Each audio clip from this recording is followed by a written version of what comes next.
Well, good evening, everyone, as we are in Victoria, British Columbia, Canada, as the plane here in the harbor of Victoria, British Columbia, right on the coast. Of course, Vancouver Island is where we are in the westernmost province of Canada. The capital city, as you see the legislative building in the background, sits right off the harbor here as all the boats settling by on a spring day, April 1st. Happy April, everyone, as we head to the Save-On-Foods Memorial Center. And it is the 2013 Ford World Men's Curling Championship. Luke Oley here with Richard Harding in our feature matchup tonight. We have Denmark at 2-2 taking on Norway 3-1 in a big European battle in Draw 8. Lots of Maple Leafs and Stars and Stripes will be in attendance tonight of this game as Seattle, Washington's just a ferry ride away. Brady Clark and Team USA also will take on Canada, so lots of noise for them, including our feature matchup of Denmark against Norway. And you can't forget the Scots, always there showing their pride with the blue and white.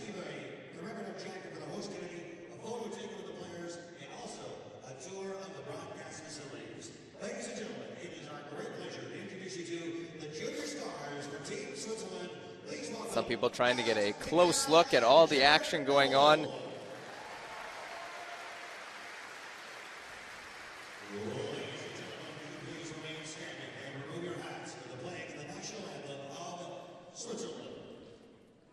Well, look at the lineups here as we see Harry Trolls, the lead for Team Denmark. Their second, Mikael Poulsen. Third, Johnny Fredrickson.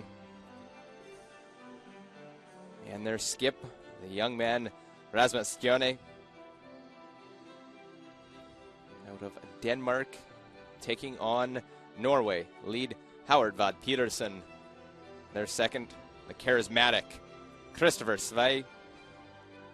The third, Thomas Lavold. Getting ready for this one. And their skip, Thomas Ulsrud. Never shies away from the camera, as those are the teams here competing in Draw 8. As we look at the standings coming into the final draw on a Monday evening, Canada at 4-0, the only undefeated team, followed by China, Sweden at 4-1, then Norway and Scotland are 3-1. Switzerland, Denmark, Czech Republic, all have 2 wins. Czech Republic, though, with 3 losses, they're off tonight. Japan, US 1-3, Finland and Russia both looking for their first victory at this year's championship.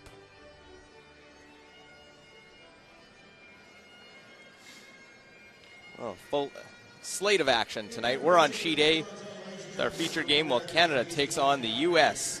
right next door. Canada still looking to stay undefeated. Switzerland takes on Scotland on Sheet C. And on D, the other end sheet, Japan takes on Finland.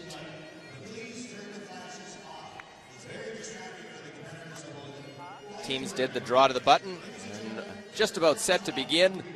Norway got off to a rocky start with a loss against the Czech Republic. Have won 3 in a row. Now take on this Denmark team, who's not only battling to make the playoffs here, looking for Olympic qualification standings in this 2013 Ford World Men's Curling Championship. Richard, what do you expect this evening with these two teams? Very familiar, countries in close proximity, playing a fair bit. Well, I expect there to be a very attacking game from both teams. I don't think they'll cringe away from anything other than trying to score at every end right from the off. The most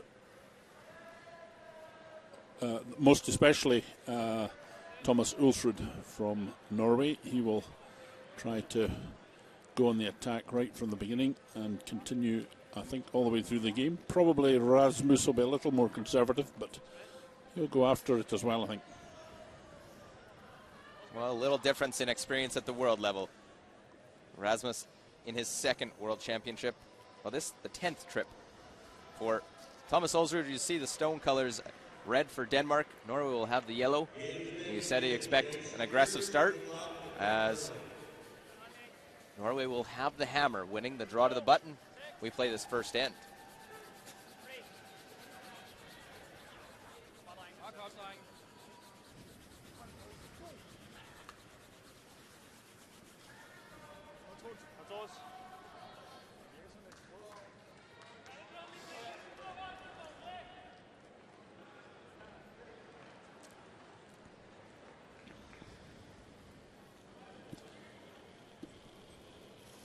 So Howard, that Peterson, lead for Thomas Ulsrud, will put a guard on that stone of Denmark's. And the ice is fast out there. Just off slightly to the corner. Just trying to get that out in front and in a position. You see that one stone in the forefoot.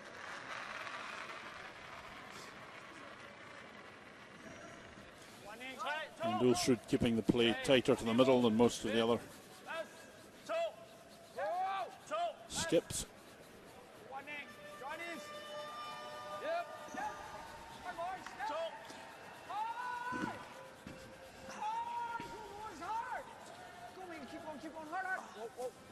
Just trying to get the cover on, which he does.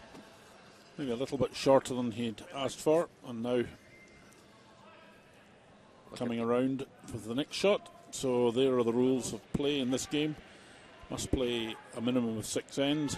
Each team has 73 minutes to do that, and you can have one coaching session from the skip if you from the coach if you want during this 10 ends of play. Well, Thomas talked about a coaching session from the skip earlier in the week when I talked to him about having his team follow him, having trouble finding where to put the broom. Obviously, Thomas Levold throwing it a little differently than Ulsrud, and that changes things a little bit, but it seemed to have a good grips on it now as they have improved their play. This Norwegian team, 8th among teams at 82%. Denmark tied for 4th at 86%.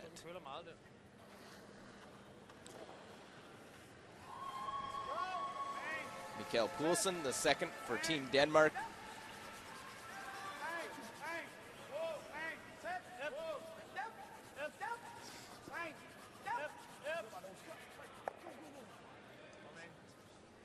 Able to make the hit on that roll away because the freeze didn't quite work out for Denmark, or pardon me, for Norway.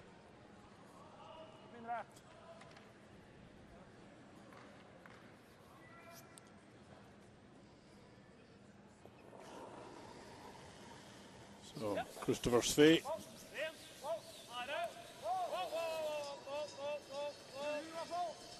hitting heavy, rolling a fraction, but not fully covered by the guard. In fact, visible for Rasmus to take out and roll perhaps to the wing. Keep the stones further apart. And last stone advantage in the first end was won by Norway, so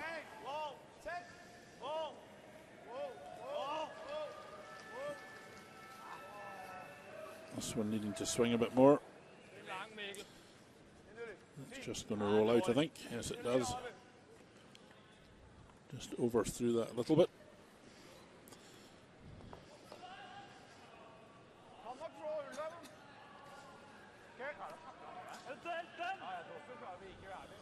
Well, playing looked like the indication of a back line, try and get through, play the tap.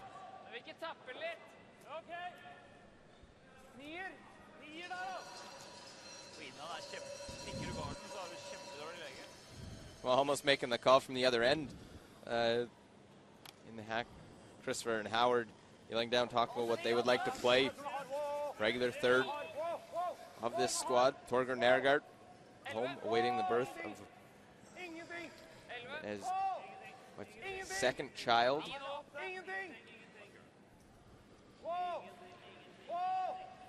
Trying to get down to that red stone, just a little tap. Hair too much weight. Didn't curl to it, and sit shot stone, chance to hit and roll for Denmark.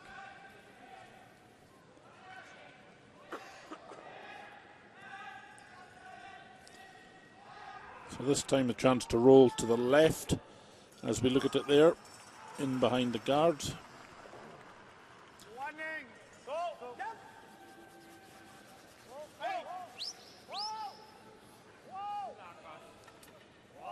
Well, that whistle you hear is Rasmus with the sweeping call, known for the little whistles.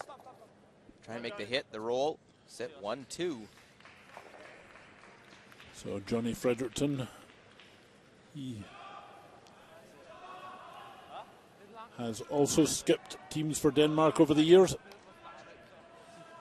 bit older than the rest of the team members at 37, so plenty of experience. This is his 9th trip to the world stage, so he'll try and pass that along to his young team. And Thomas Levold at third, taking the place of Torger Nergard. Well, long run back, able to get one of them. Spills it out the side.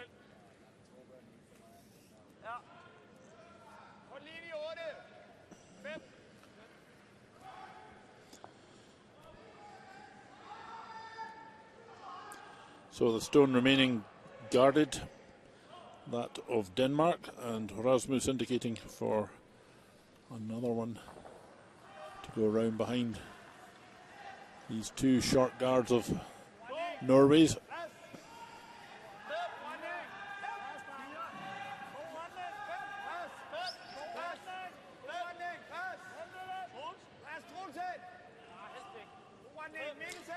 Passing the guard by quite a bit. Pulling now, good weight, just to get that stone into the front. Biting the front 8 foot, front of the 8 foot circle.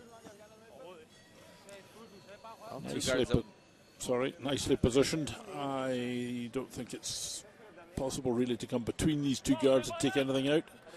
So the raise option being considered by, or being selected by, Thomas Ulsrud. And Levold already played one raise. See if he can play another one. He's got the biggish target to go for, because even if he's on the wide side of this, he will catch one or other of the Danish stones.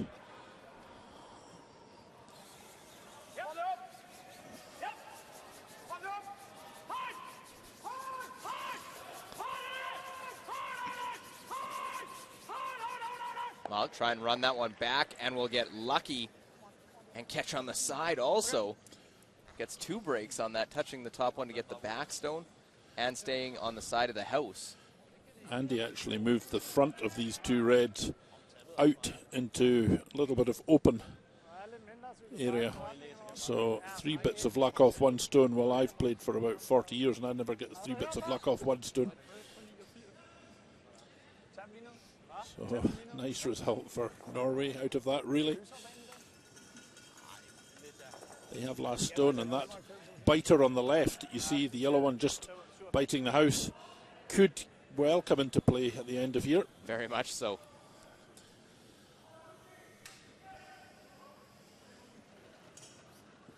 So Rasmus Stjerne, his first shot here in the first end.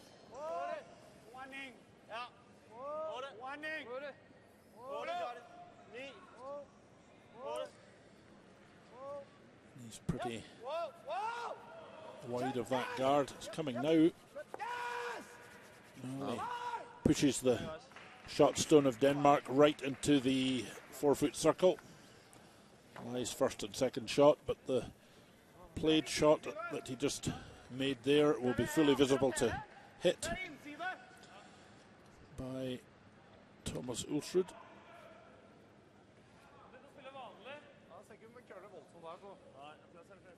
Well, you don't leave an opening like this to Thomas Ulsrud too often. Be able to get past the guard out in front, make the double, and bring that other stone into play.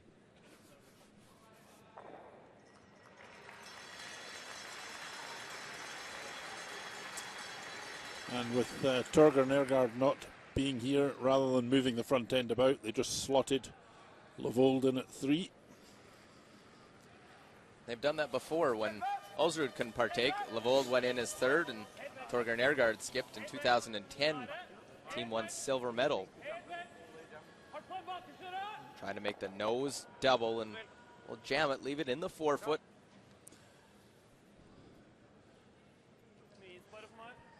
Well, a good chance here for Rasmus perhaps to steal a point, but I think he's looking at the defensive option here.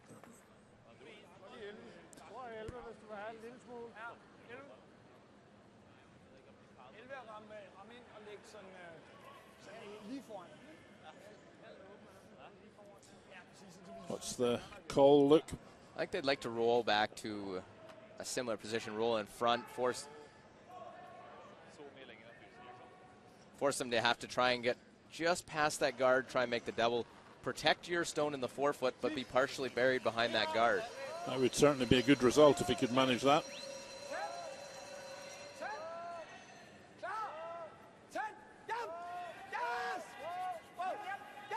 Well, want to try and get as much roll as possible, and that will get underneath, leaves the shot stone open, and a hit for 1 doesn't leave the double for 2. So it does force the single point pretty much to Norway. If he had just rolled a fraction less, showing Thomas Ulsrud a third to half stone instead of the whole of it, things might have been different.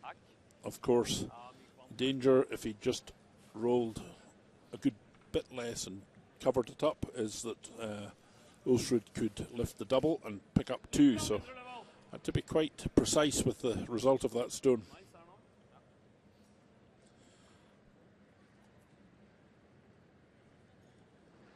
So final stone of this first end, Thomas Ulsrud with last stone. They're looking to make it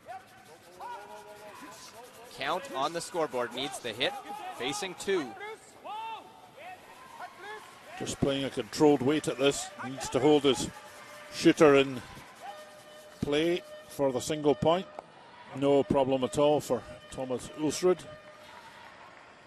Good control weight because they wanted to be able to utilize the sweeping. Didn't want to end up risking just chipping that front one, so enough weight, they held the line, and a single point for Norway to lead 1-0 after 1.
Well, a Monday evening for this one in Victoria, British Columbia, Canada.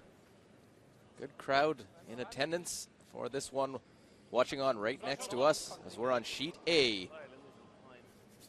Denmark, Norway. Denmark will have the hammer after a single by the Norwegians in end number 1. Luke Coley here with Richard Harding. Denmark has to be happy with the way that first end played out. They were able to get the force and now have the hammer. Go!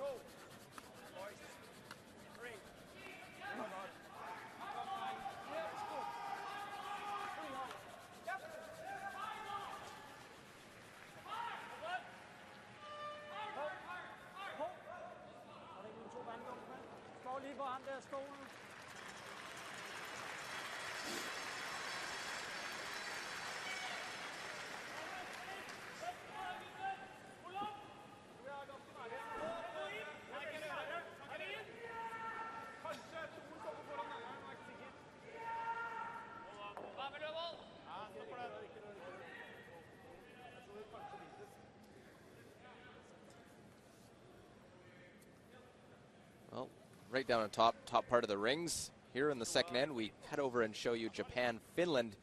First end, last rock here, Yusuke Morizumi coming in a 1-3 record against winless Finland.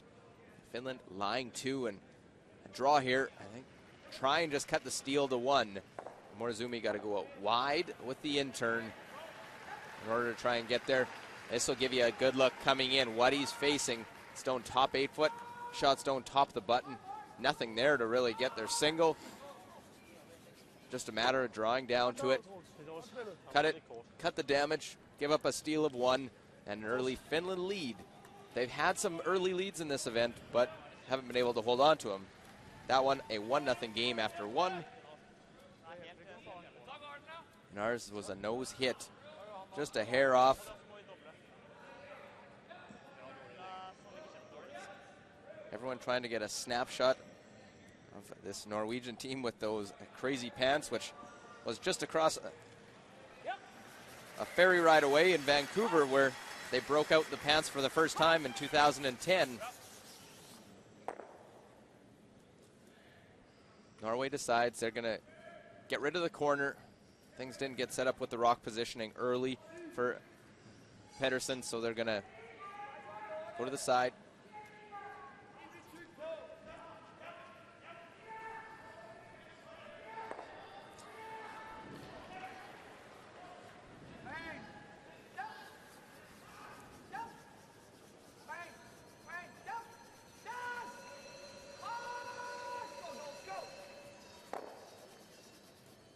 Well, trying to split them, see if they maybe can roll the shooter over, have a corner.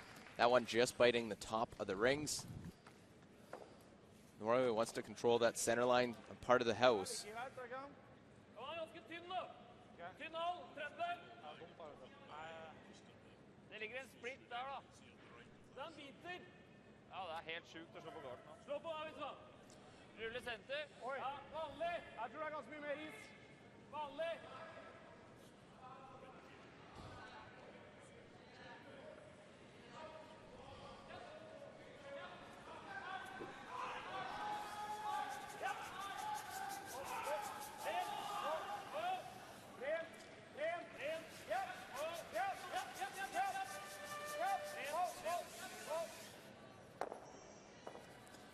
So just trying to keep their stones in good position in that control zone, out in front, so they can promote. See, Denmark wants to try and take an aggressive approach.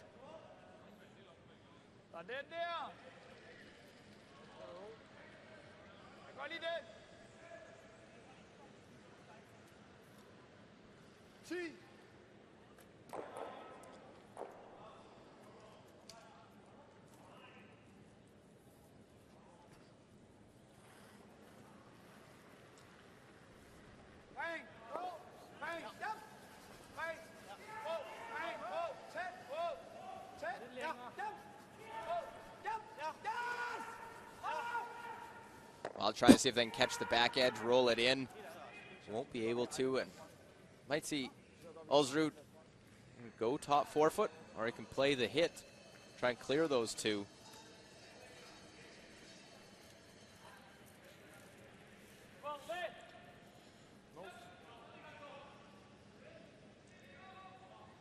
All about trying to have your stones in a good position out in front.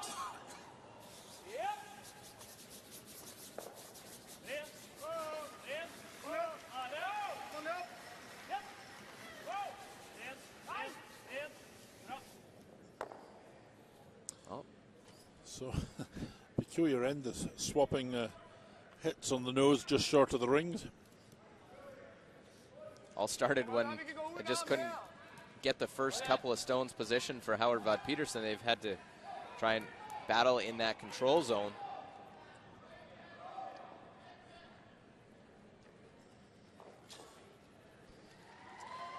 James Drybera from Scotland, coach for Denmark, World Junior Champion in 1991 at the age of 15. Pretty impressive. Hasn't won anything since. That's a bit mean, but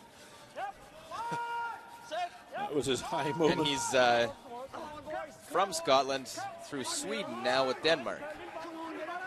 James lives in Sweden, yep. Well, trying to come around and ends up over curling. It's a spot that it is closer to the boards. We'll see if the ice is a little bit different than the other side of the sheet. With that one just a hair of a tap. Now give a chance to play the in-turn come around.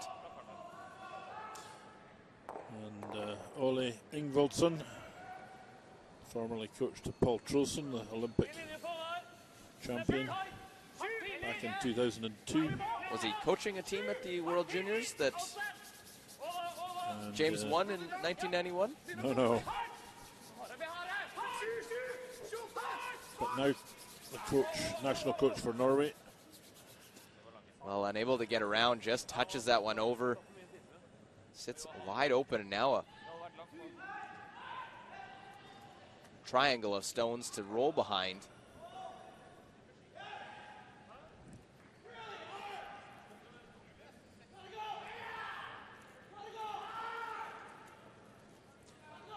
So, Johnny Fredriksson has second stone here in the second end.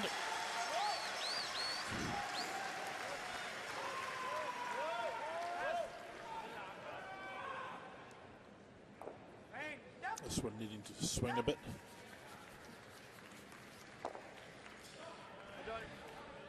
Well, hoping to get the roll in behind that cover on the left, but not quite succeeding with that.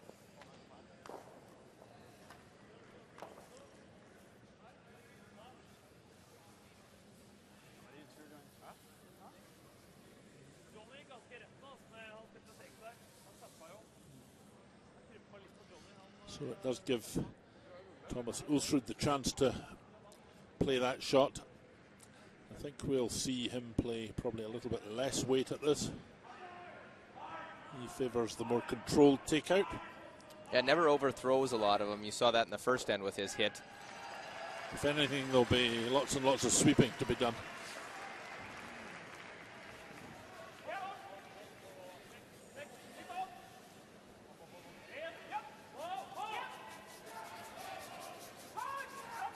Likes to use the sweepers. Well, make the hit. Now the roll right over him behind. Oh, great shot from Thomas Ulsrud. Tremendous control there. Rolls across just behind the yellow guard stone of his own. To lie first shot, biting the 4-foot circle. Just a shot you can't leave for that man in Ulsrud. That's his favorite type of shot, is just to play that quiet little finesse type game as opposed to throwing the big double takeouts. He's very accurate in throwing the quiet hit weight. He always amuses me because he plays the absolutely perfect shot and then has the look of complete blasiness. We'll quickly jump over Canada to the U.S. It's a battle of North America. 4-0 Canada. USA 1-3. Won their first but lost 3 straight. And that was the situation. Nothing in the house but a guard probably about a foot out of the rings. Brad Jacobs, opportunity after a blank first end to play the split, try and score 2.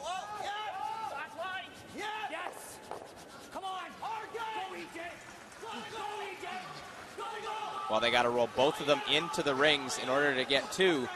They're going to be close. They'll get the one. Do they roll the second in? And it's into the paint to score their deuce.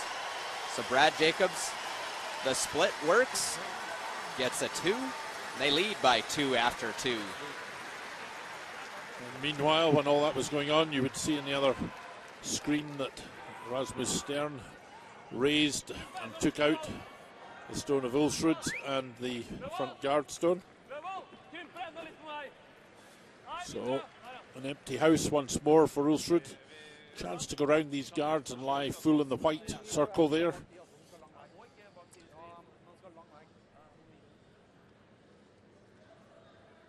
Trying to force Rasmus Stern to take 1 point here.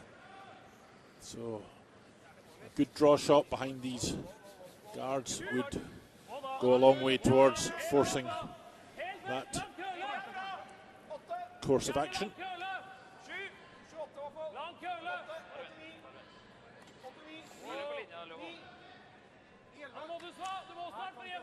Well, a bit high. Needs to curl. Just got to get that one buried, drawing deep. Doesn't matter how far that one goes in the rings. As long as they were in, trying to get partially buried. And looks like it has done the job, forcing the draw for a single point. Well, it's good enough to force the draw shot by Rasmus Stern.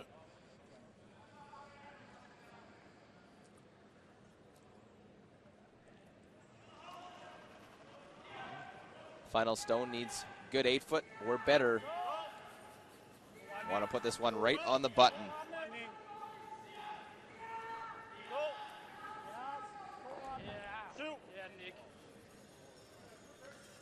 But nothing to this one. Well, needs to stop. Has to hit that back one. Oh, it's way heavy and wide. And nowhere near where he needed to be. Rasmus slides it right through, and it is a steal. So it is now 2-0. Norway leads. Denmark will try and bounce back as we head to the third.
Well, back inside the Save-On Foods Memorial Center. Luke Coley with Richard Harding. You're watching live coverage. Denmark taking on Norway here. Ford World Men's Curling Championship. First home for Howard Vod Peterson. Last end came up top 12 foot. This one back 12.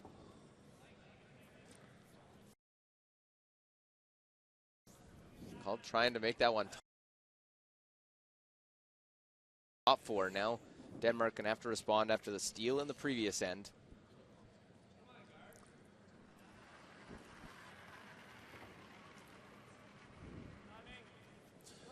So poor shot from Rasmus to lose a point there. Just really had to follow Thomas Ulstrud down, but he had a different line completely and too heavy. Didn't have a very good line or a good idea on the speed. Was that one a slid right through? Wasn't close. That guard tight to the house. And look over again. Japan, Finland. Both teams near the bottom of the standings need to make a bit of a run first. And Yusuke Morozumi, his final stone of the second. Losing this morning to China in a battle of the Pacific nations.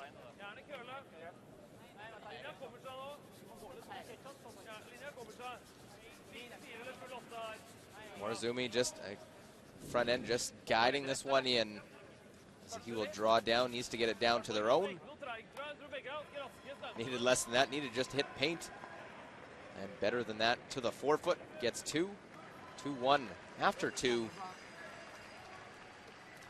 Again, the second stone for Pedersen goes into the side of the forefoot.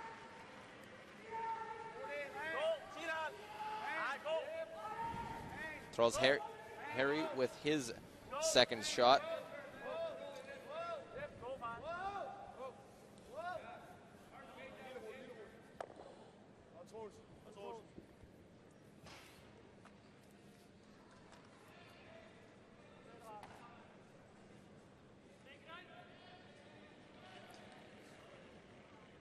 So able to make the hit and roll.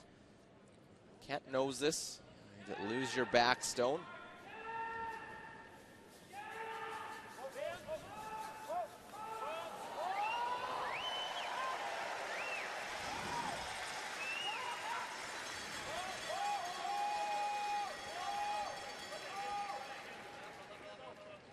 Well, makes the hit. Nicely done, able to just play quietly to hit, stick on the side.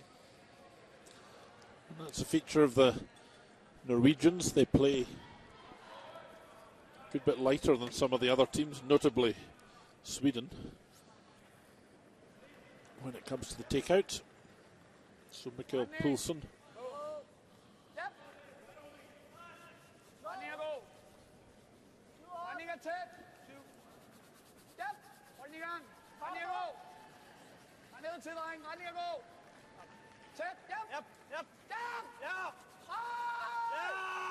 Just trying to freeze this backstone of Norway's.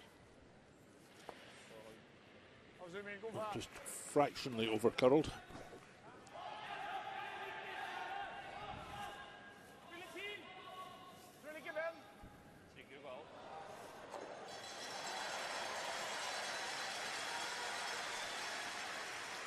Trying to get to it, and like you said, just that hair over curling.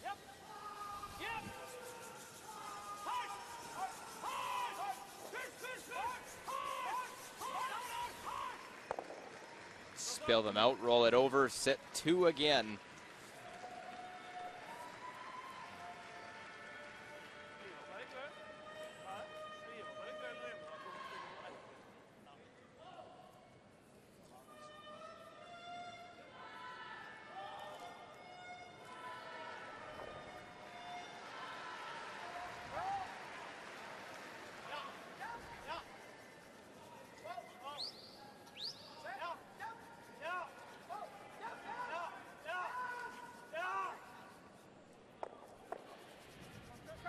Well, have enough spin it all the way. It will not get out of the ring, stays in play. So again, a 2-0 game. Norway looking to make the hit, avoid giving up a deuce or allow play behind the corner.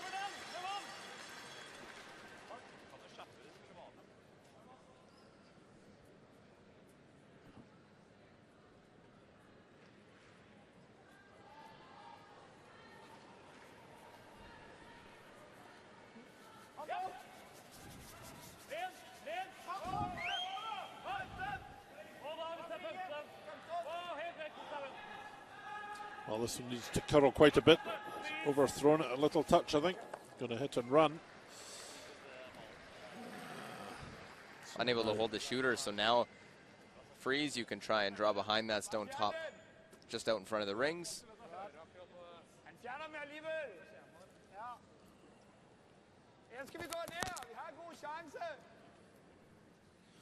So Rasmus looking at the options.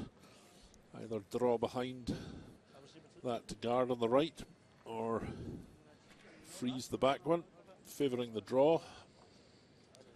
Norway ahead 2-0, as you can see in this game. So the draw behind for Johnny Fredriksson.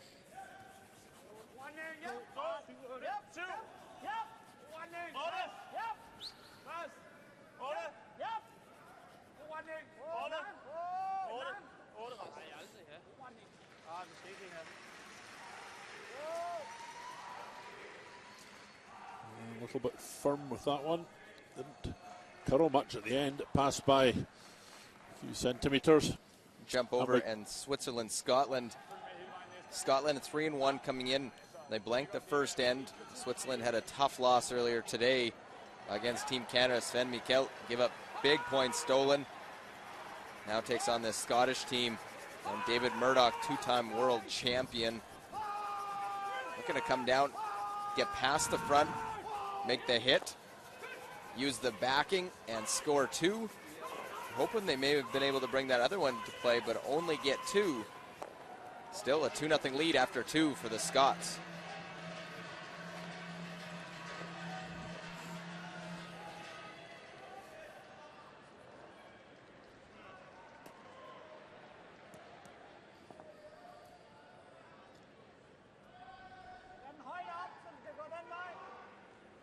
Well, here trying to get at that back one, and ends up touching the guard, removing it, opening up that one in the back 12-foot.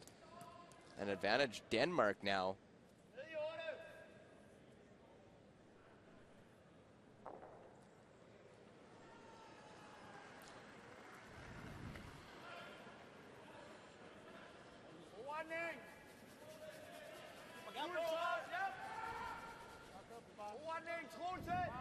So a definite chance for Denmark to get their two back here. Just drawing as far away as possible from that stone that already lies. It's well into the back of the house though. So 1-2 for Denmark. They split the rings.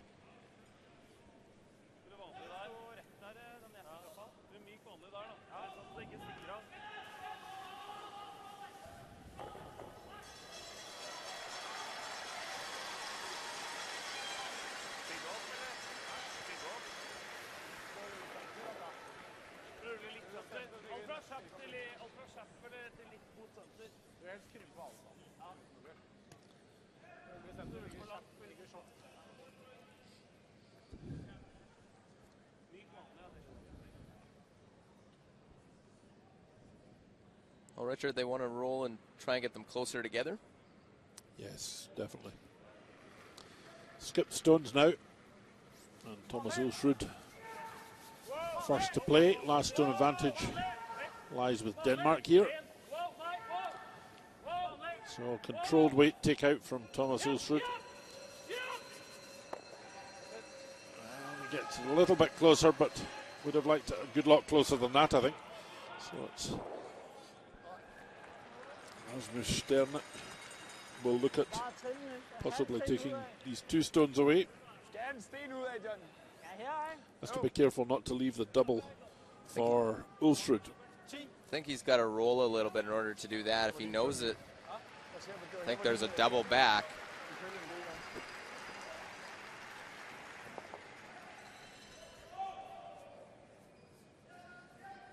So the first stone here from Sterne.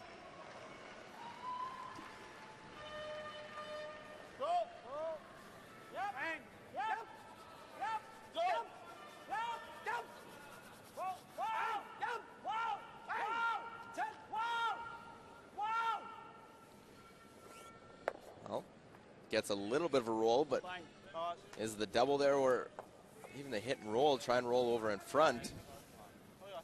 Problem is you risk catching that back one if you miss-hit it.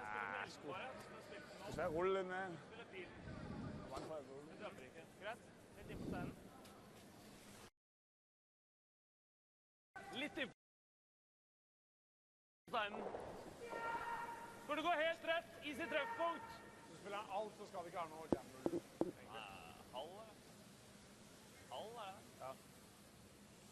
Være litt forsiktig da, så ser So vinkelen. Thomas Ulsrud needs to be careful here. Nei, men Make sure that tjukkall river med seg bak. in hitting this stone on the back of the 4-foot circle, he does not jam it on the yellow one of Denmark, of Norway's, his own yellow stone. So Denmark have last stone.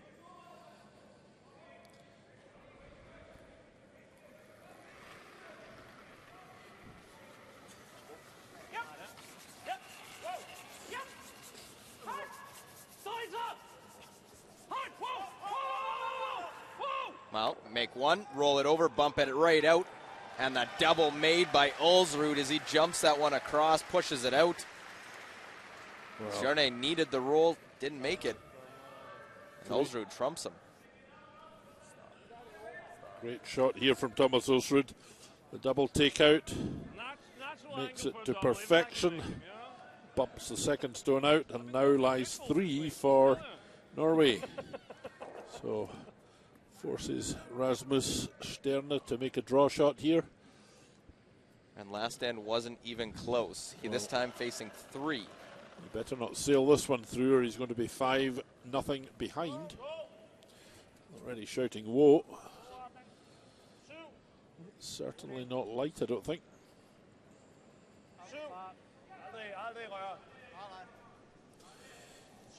It's a little. Well, they're cleaning now, so always a good sign when they put the brushes down to guide this one in. Much better weight. And it's a single point for Denmark as that one hits the 4-foot. So it is a 2-1 Norway lead. They get the hammer as we're through 3 ends here in draw 8.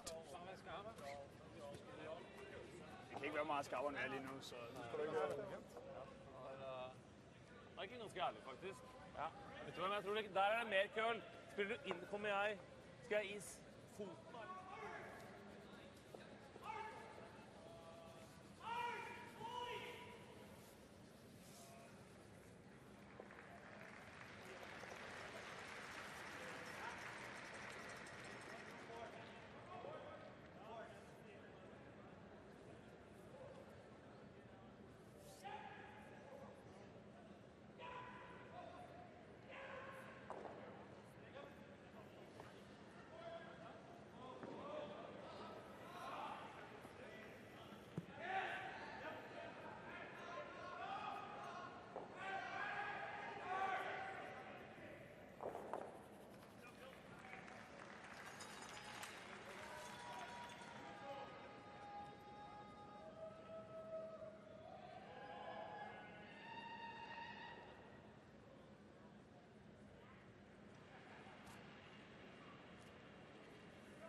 Well, some of the fans here in attendance watching intently to the action. All 4 sheets in play here.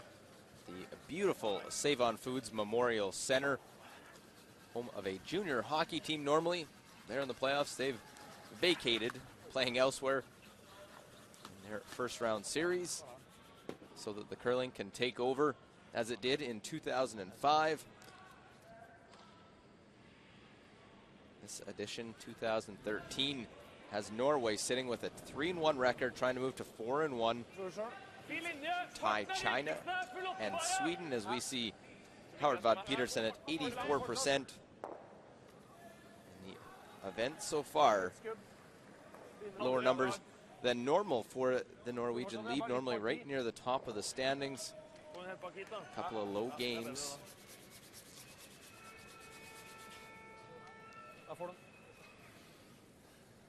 In that 84 range. Has Howard at 9th of the lead position.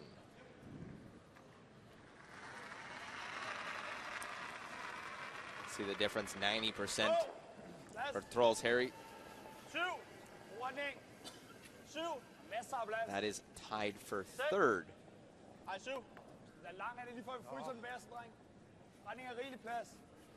Johnny Sind, rigelig plads. Ikke noget hop. Johnny, på. Wow. Hvor Johnny, den vil jeg køle over. Bare tag den der bare. Come on, bare gør det. Bare se Johnny. Og dreng. Det var... Well, problem is for Norway, and Howard Vad Peterson, he's had some stones and poor placement, deep or short, haven't been able to set things up. Den dit og sitte på topp. Tror kanskje det er bedre. Elver bare. Pumpe litt. Lukker du da? Ja, vi kan holde. Vi kan holde med kost.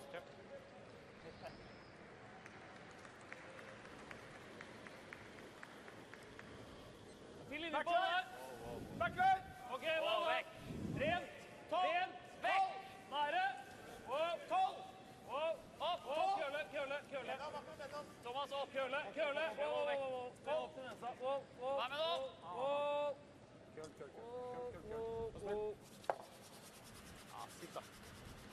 With that dunt on that shot, Van Peterson has been able to get a total freeze on the red one, belonging to Denmark, behind the tee line.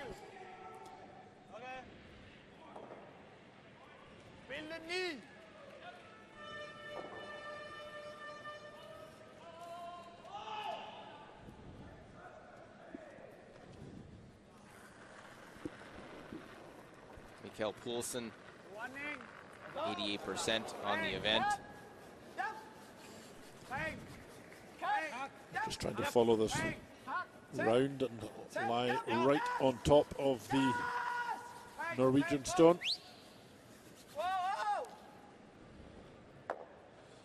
And of course, it's an easy way to get a freeze by bumping the second of these stones out the back, and the front one, if you've got the line right, they make it look easy. Right onto it.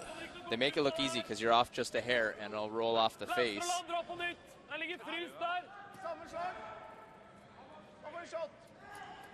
Han har fremdeles shot hvis du puffer. Jeg må prøve. Now that stone on the tee line. Toller! Dytte den igjennom da. Må vi det da? Det viktigste er retningen. Well, Sve, 82% coming into this game, lower than he wanted after a slow start, 68% in the game 1 loss to the Czech Republic.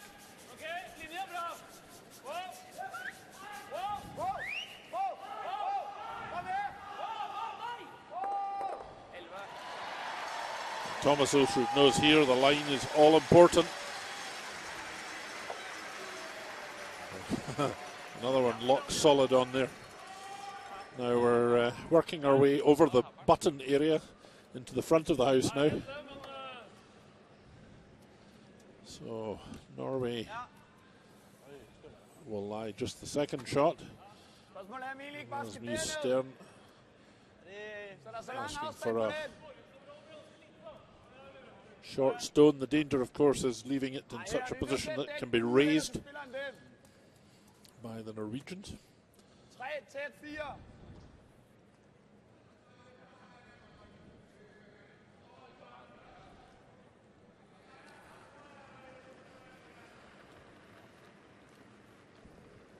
Retning. 2, 3. 3. Ja. Retning. Ja. Ret knud. Ja. Ja. shot stone belongs to Denmark, so got to be careful where they go. They don't leave a hole or an opening. Don't want to get too close to the other guard. Well, Doesn't get much closer. There's just a few. the problem with that stone was it was just over curling a bit. Jump You over. needed to bump off it to provide the cover. Jump over Japan, Finland over on sheet D. Aku Kosti, third end, last stone. First time with the hammer in the game, down 2-1. And here, see that one Japanese stone on the button. Has come down, just get by the guard. Chip that red back. Shooter rolls too far. Curls up a bit more, he might get two instead. Gets one. And it's 2-2 after 3. That Finnish skip looking for his first victory at this year's World Championship. Meanwhile, Christopher Sve, he removes both the guards and sends a shooter off to the left. As we see it now, lying up on the left there in front of the house. So, Rasmus Stern giving ice on the other hand, coming from left to right as we look at it, right to left for Johnny Fredriksson.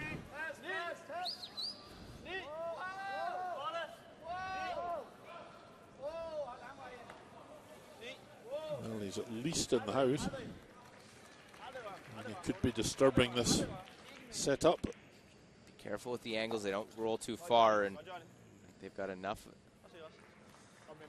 of that top one that there's a tough double.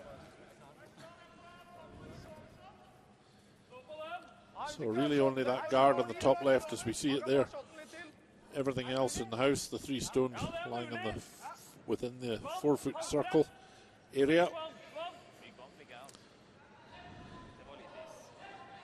Ulsrud leading 2-1 with last stone. I think has already pretty much decided it's going to be difficult to get 2 shots at this end. Asking for take out from Thomas Levold.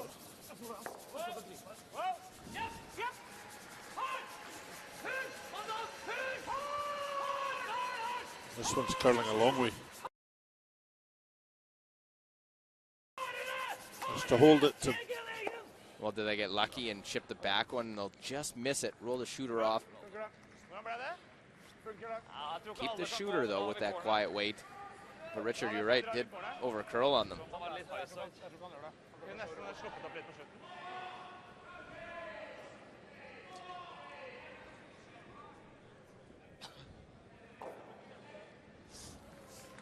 Jump over sheet B, looking in Canada, USA, all North America, 2-1. Canada leads, got the deuce. Fourth end, and Brad Jacobs wrecked on a guard on his first, unable to get around and get at the one top 8. Now has a hit against 3. Just pick up a single point.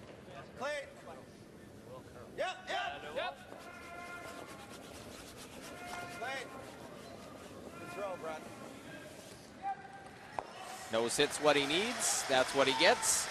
And a 3-1 lead after 4. Right next door on sheet B.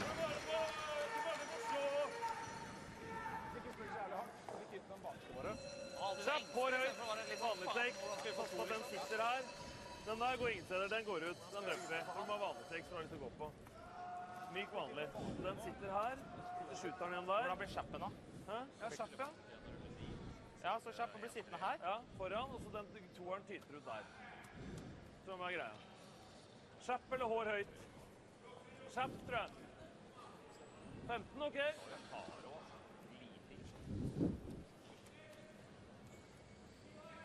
Skal vi vikke bortover, eller skal vi kjappe, eller?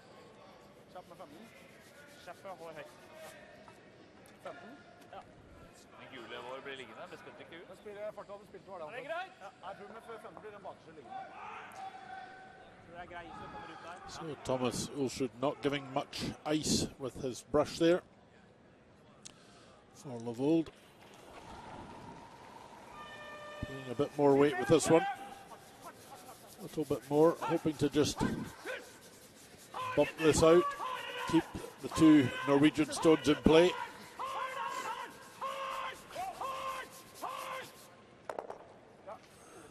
Well, kicks that one out, leaves their shooter in a good position right on top of that red Denmark stone. Whoever Rasmus plays needs to be aware that there's a couple yellows in the rings. Can hit and lie two. Johnny, du skal rimelig meget is, den vælter ind af her. Tror det er mere. Kan du huske i går mod Finland, den bare stikker af? Tror det er mere endnu. Well, keep you updated all the other games. Sheet C, Switzerland, Scotland. That's the situation. Yellowstones for Scotland. Sven Mikkel going to play the intern draw. Down to that back one. Get a single point, get on the board. See Simon Gempler on the left, close to us, and Benoit Schwartz, their alternate in this evening. Injury to Sandro Trolliet. Not sure on the severeness of his injury, but he's out. And Switzerland gets their one.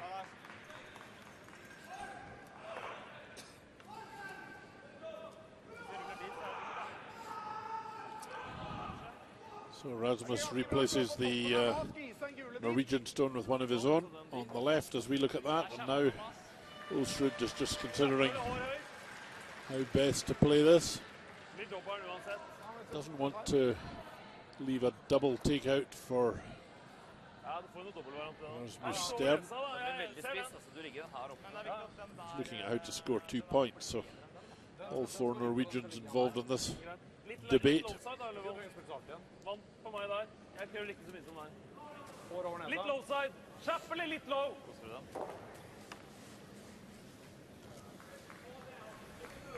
Kjapp med solid vann, ser ikke så verst ut. Du får vinkel. You mind it? I don't mind. Akkurat den nå ser ganske bra ut.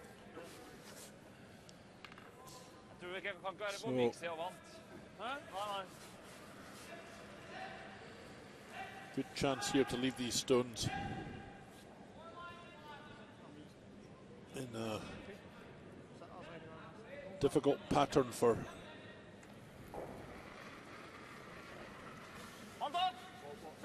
Rasmus Sterne with his last stone remaining. Good numbers Definitely throughout the wants event. to keep the two yellow Norwegian stones in play here. Well, wants to roll a shooter over in front, maybe just a little far.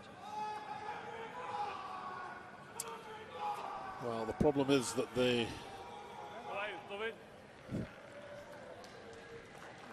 shooter rolled just beyond where that red stone of Denmark's is to lie third shot.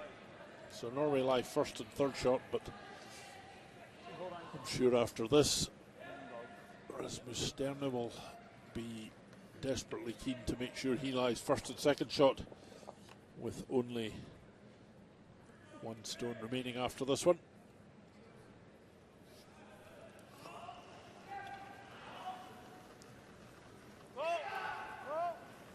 Rasmus shooting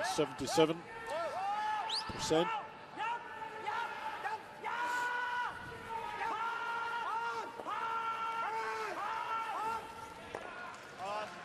And nose hit, that makes it very tough to make that double and stick the shooter. With that redstone, the shot not fully exposed, going to the outturn draw to take a single point.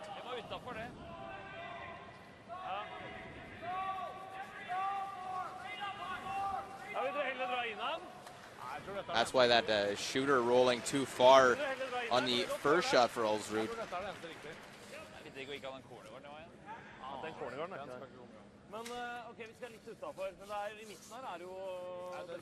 So the simple draw, in theory, to outcount these two reds, they're moderately close to the button, so this has to be a pretty accurate shot from Thomas Ulsrud.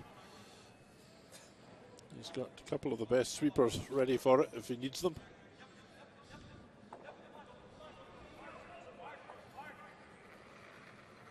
And he Doesn't usually throw them too heavy anyway. He'll let these guys get into it on the sweeping.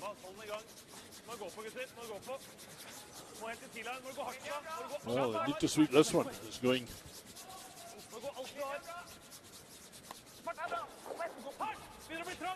Well, got to get this to the 4-foot. Pretty slowly here. Well, a little worry, but great judge by Pedersen and Sve. They Perfect. knew it was there. It will bite the button. 1 point for Thomas Hulsrud. Why was I doubting that shot? I don't know. Was never in doubt to them. They now lead 3-1 after 4.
Welcome back then to the Ford World Men's Curling Championship here in the Save-On Foods Memorial Centre in Victoria. There's the scoreboard. Norway leading Denmark 3-1. The steal of a point in the second end when Rasmus Stern pushed his draw straight through. Gave Norway their steal. And we're in number 5. Denmark chasing the game a little bit, but they've shown some signs of coming back.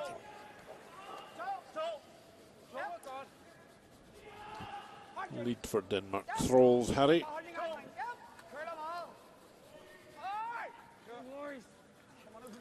He's putting up the corner guard. Well, they'll try and set up something with the hammer after they get a force in that previous end. Again, Howard Vad Peterson has been deep with numerous stones this game. Again, back 4.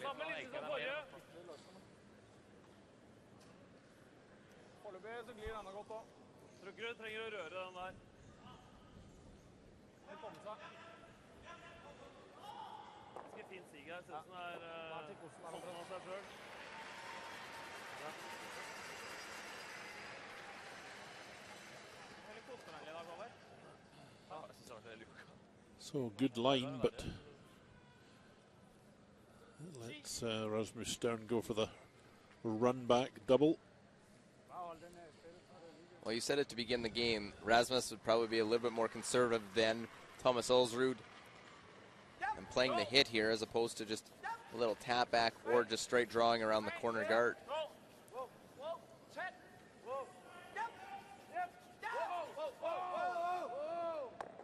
Right on the nose, still leaves that one in play. Set shots down for Norway. As we look over on sheet D, Japan, Finland.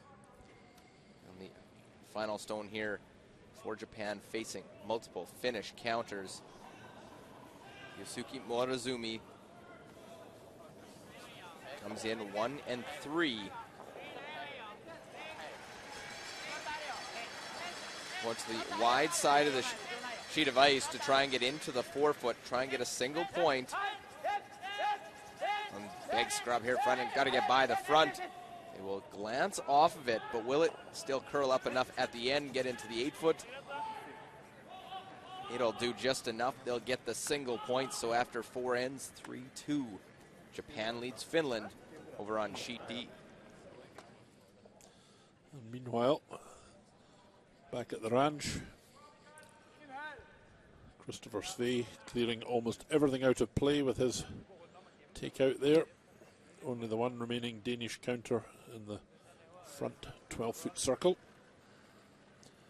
Chance now to try and complete this end, not setting up any double takeouts for the Norwegians in such a way that you can get your 2 back to square the game. That's what Rasmus Stern is trying to do.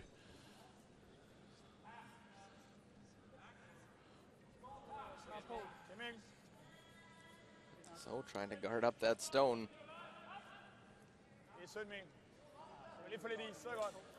Well, slightly strange way of trying to get 2, I think.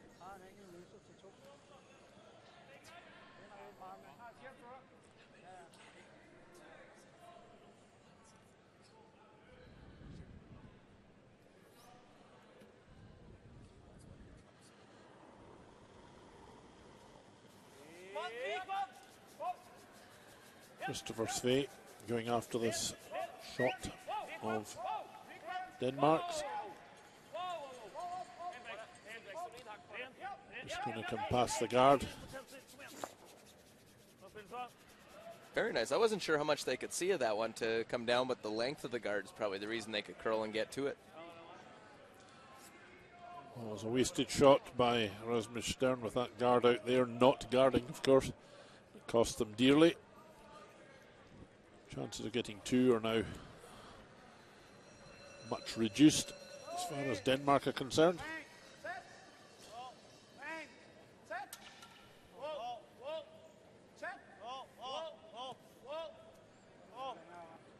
Well, the longer Denmark stays close in this one, I think the advantage, trying to keep things close, trying to set things up. They're keeping it fairly simple, not wanting to give up the big end.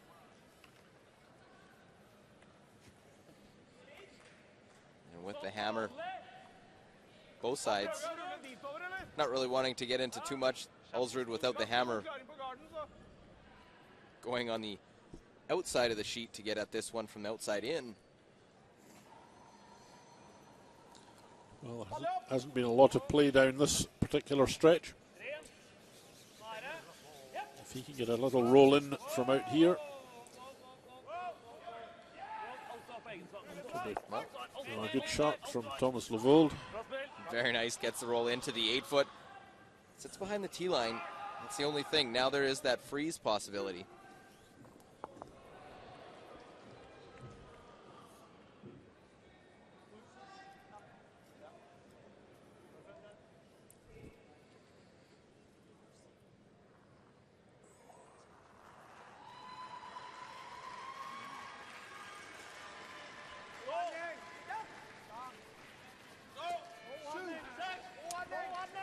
Johnny Fredriksson.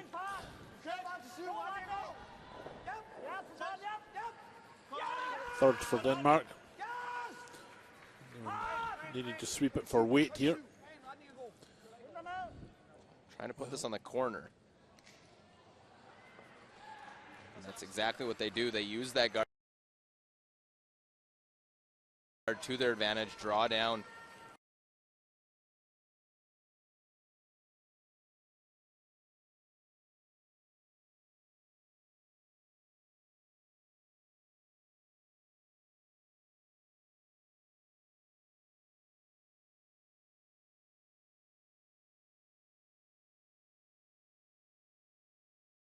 Ja, det er ikke alle curlingklubber.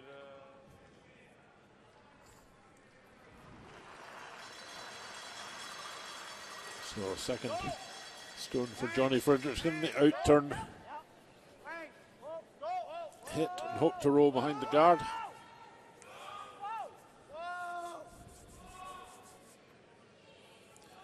Just to curl a bit more. Well, he's got the hit and the roll, and it will just stay in. And we're just heading to have a look at the game next door.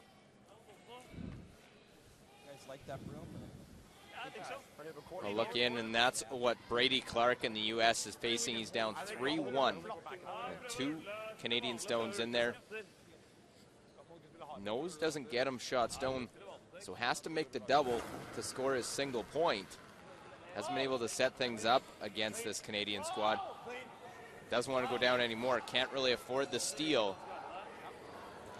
Well, make contact with anything. Will make the double. Does he carry him through to get the blank? Well, doesn't get that, but he does make the double. Scores his one. It's a 1-point game. They're into their 5th end break now.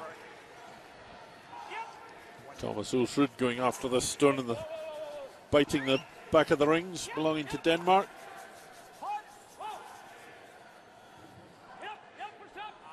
Be happy to hit and stick. He does.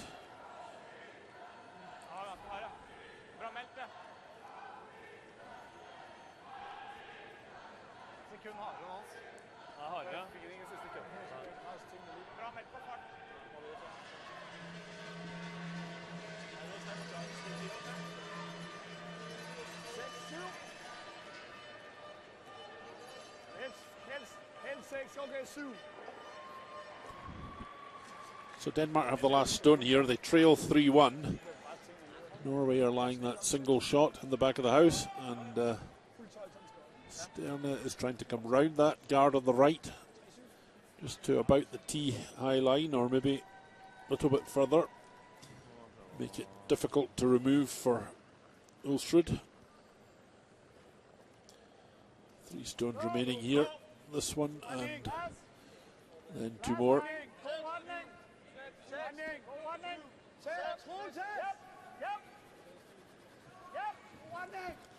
The long guard trying to set up a skip deuce here for Rasmus. It comes down. Will it come out the other side, though? That's the question. A pretty good shot. Jump over all Scotland. Things considered. Scotland, Switzerland over on sheet C. David Murdoch and Team Scotland. Last stone of the 4th end, and Murdoch has a couple in the top of the 8-foot, but needs to get the 4-foot here with this one. One's in behind. 8-foot counting as shot stone. So guiding down, the one biting the back of the 4-foot shot rock. No way to get rid of it. Just has to draw, take the one, and a 3-1 Scottish lead as they play the 5th end against Switzerland. Big game for Sven Mikkel and that Swiss squad after losing to Canada earlier today. Den du spilte nå fikk jo litt køll da. Ja, jeg spiller vanlig. Vi skal treffe Sebastian. Spiller vanlig. Den ligger foran 10, gjør den ikke det? Ja, ja. Men du hadde ikke den, hvordan is hadde du på den med kjappa? Kampsteg, eller nei, hadde litt mer, hadde bra is. So Ulsrud going after this stone of Denmark's.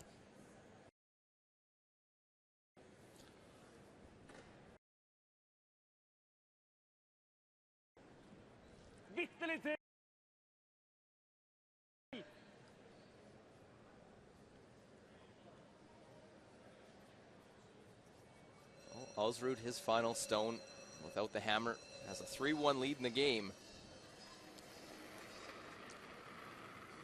So this stone and one more to go. Has to really get this Danish stone out of there.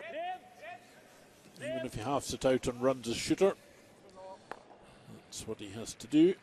So is there enough of that one to try and peel it out for Rasmus? And I think there is, after seeing it's a little bit more open than the one Ulsrud just got rid of. It's just in a tough spot right out there. Testing your accuracy on a hit on the wings. Rasmus Sterne wanted to hit and roll out here so that he can keep the last stone going into the 6th end.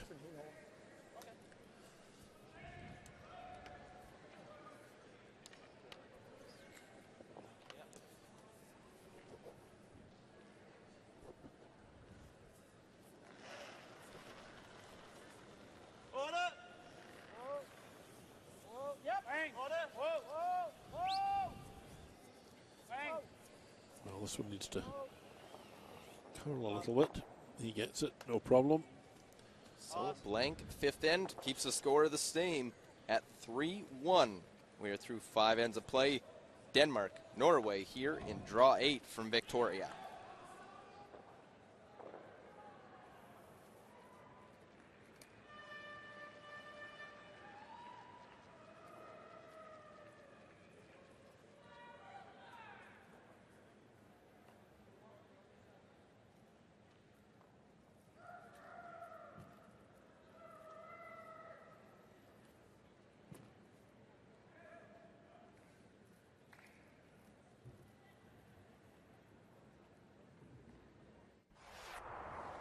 Look back the first half of the game, first end. There was a couple of red stones Thomas Ulsrud was facing. He's looking to get to the nose, make a hit and stick. The quiet wait from the experienced Norway skip. Makes it, sits in the top of the 8-foot. 1-0 Norway after 1. And in the second, in a position to get the force after the draw behind was good enough by Thomas Ulsrud. Force Rasmus Stjern to draw for a single point, and he's got a rocket. This one needs to hit something as it slides right past and through. So a steal and a 2-0 lead after 2 for Norway. And after Denmark got 1 in the third, facing those 2 Denmark stones, Thomas Ulsrud needs the 4-foot. His final stone. Pedersen and Sve, good read on this one. Pretty much on it throughout the course of that one down the ice.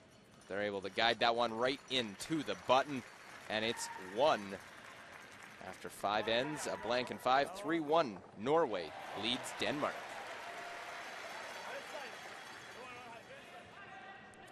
Other scores here in draw 8. It is Canada leading the USA 3-2. Sheet C, Scotland leads Switzerland 3-1, and Finland trailing Japan 3-2, trying to win their first game of the event.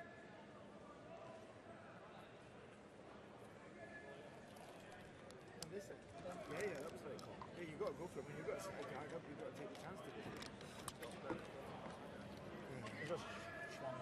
Yeah, it's the same thing there. You can show a quarter on that side. And if he freezes the hamster bump off, then it's wide open for a hit.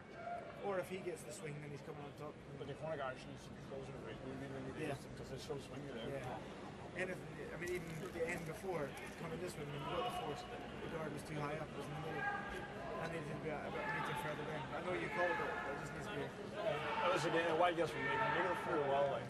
Dozy, we need to. The big thing here in this is we need to get the guards tight.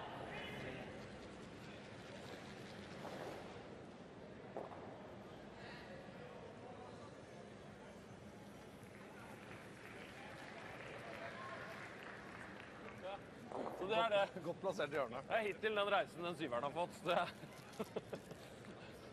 Nei. Nå er det en gang igjennom, og så har han 4 ganger bak tid. Vi er happy med blanken, vi. Ja, vi gjør det. Resten er derfor det med de andre steinene. Ja, de er fine. Ja. Det er glatt der. Ja, vi har jo hatt et du må jo bruke, du bruker 6-7 stein da, på kanskje klare å rydde opp det. Jeg får se. Nei, greit, Ole.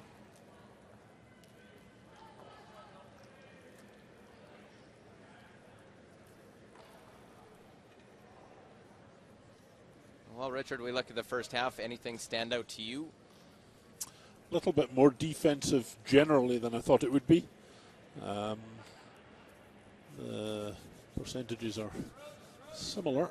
Hits for Norway are more accurate. The draws are low for Norway, although there wasn't that much drawing throughout the first half. They lead 3-1 with the stolen point in the second end, of course. I think the low percentage are the draws by Howard Vad Peterson, their lead. He's low percentage. He's struggled to get rocks in the right position. He's been deep almost every end.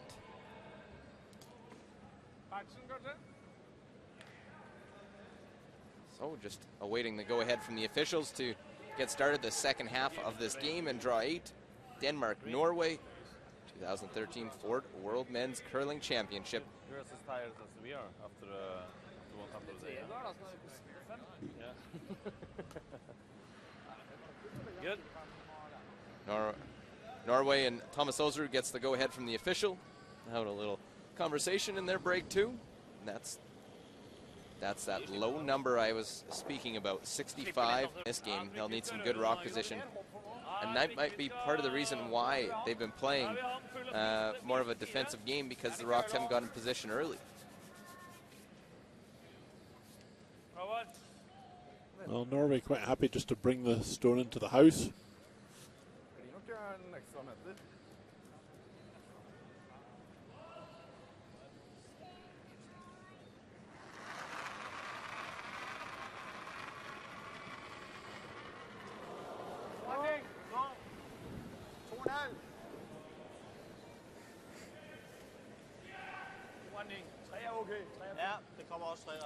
Corner guard requested by Sterna. This one's going quite speedily. It wouldn't be good if it went into the house. Well, needs to stop, and I think it just stopped in time. They'll take a look. I'm sure if it was in, we'd see the hit from Olsrud. Instead, see the center line guard go up.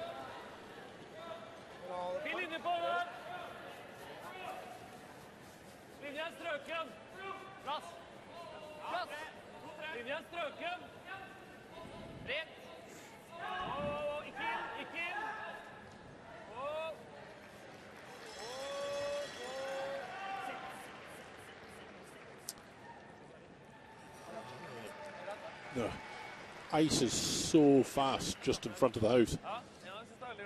Just creeps in, and Howard Pettersson is none too pleased about it, because it lets Sterna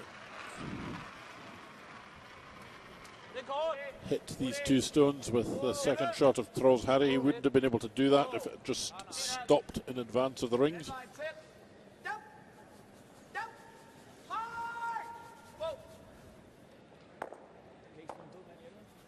Oh, very nice. Able to play the quiet weight. Pushes them both back.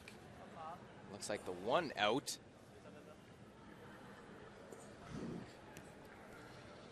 Well, both these stones needed swept. He could only do one of them.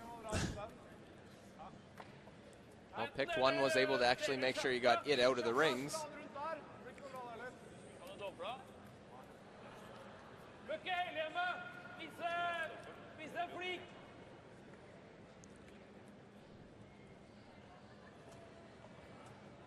Another solid game for Christopher at 95%. Was 100% into the 10th end of their game earlier today.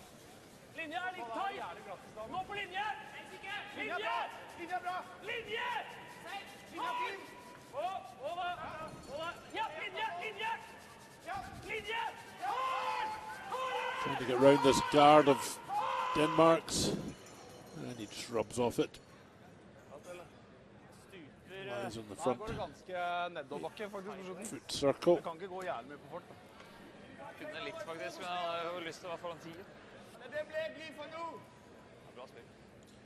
Fordi lander vi der, så kommer der bare en missil, så er det dødt. 10.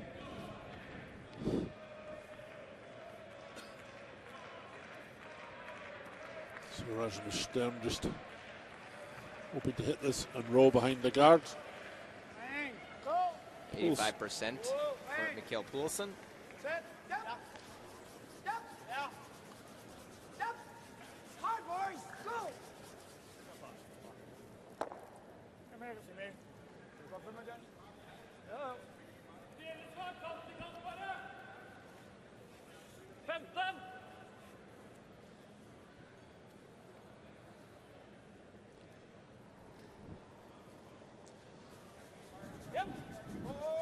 So Christopher Svei once more, this time hoping for the hit and roll in behind these guards. It's curling now.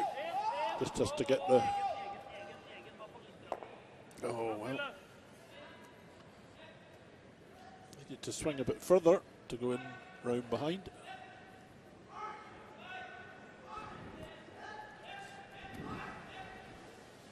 Well, just top part of the rings. See if they can get one in behind. Just be careful of catching that back stone. A lot of the rings still to work with for Rasmus. Trying to set up a 2 in this game. Haven't seen one yet in the first half.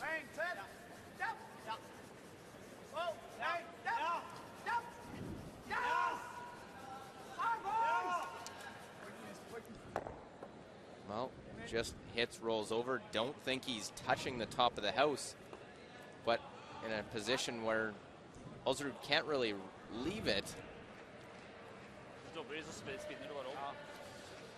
Well, if he was very brave, if he could draw behind it, but because he's 3-1 up, he doesn't need to do anything like that. He's worried about the jam of playing that double.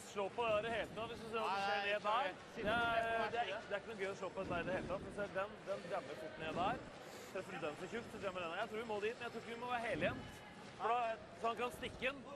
Ideelle at du vil være halvåpen her. Ja. Sier vi at gutta er halvåpen der, og Ise hjemme bare innsida. Full 8, hjemme innsida.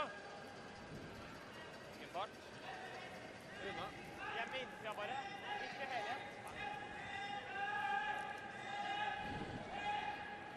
Rett mer til oss.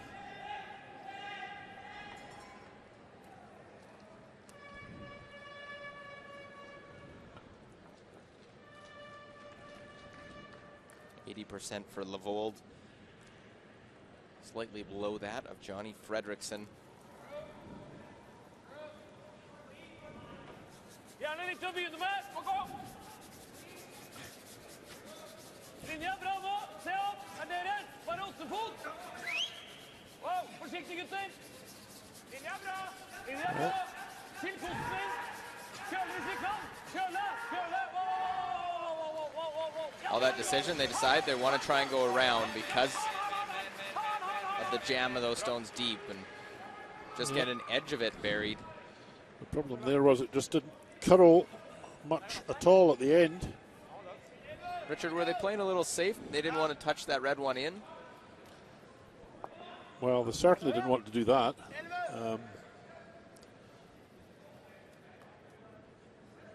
But they did have to get round it a little bit at least. Anyway, they've enticed Rasmus to move these red ones. I think he'll be hoping for a raise onto the yellow shot of Ulfrud.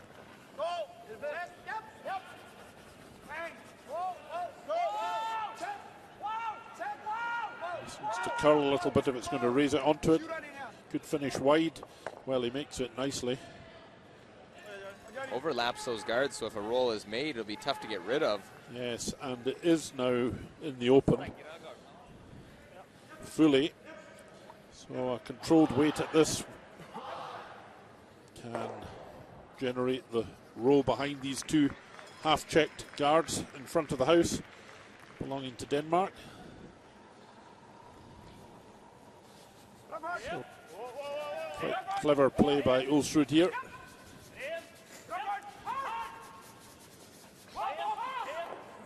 Controlled weight from Thomas Levold. This needs to curl a little bit. Well, make the hit, now get the roll in behind. Well, almost, but just needed to curl a fraction more. Still has access to get at it.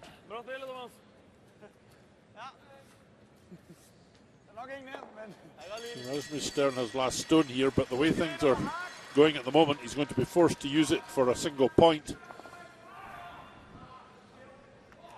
I don't mind this call, trying to open the front up. Get his third man, Johnny Fredriksson, just to try and split them open, have the shooter roll off to the side, try and move both those reds around so he has access to either play a run back or a hit and roll later in the end. Well, if it comes off quite nicely, he may end up with both these reds, one on each side of the house, in the house, both of them.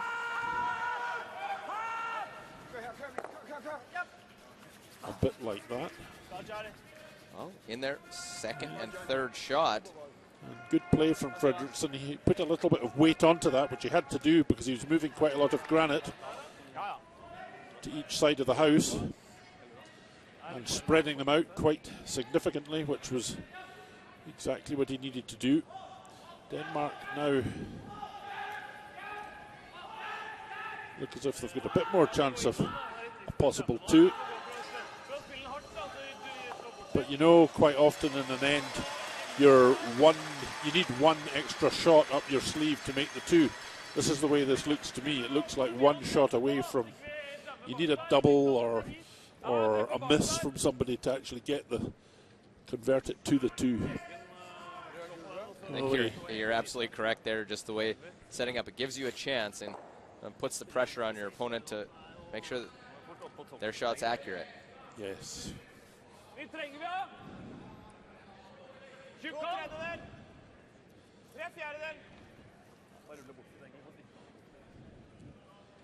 So Thomas Ulsrud going for the hit on this.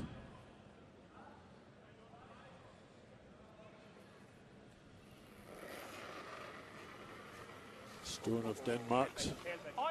98% for Ulsrud so far in this one. And he'll want to retain the shooter here if he can, just to maximize the pressure on Rasmus Sterne. Little mistake not getting the roll, because now he's third shot and a hit to lie 2. The red stone on the left, as we look at it there, is guarded by these 2 short stones of Denmark's. So Rasmus Sterne has a good chance here if he can pop that yellow one. If he can pop that yellow one out and roll to the, well, he's looking at rolling to the left as we look at it, but that's more like it. I think Johnny Fredriksson's got the right idea to roll off to the right and spread the stones around. Then he could have 2 stones guarded. There's only one more shot for Ulsrud to play. So a critical time for Rasmus to make a good shot.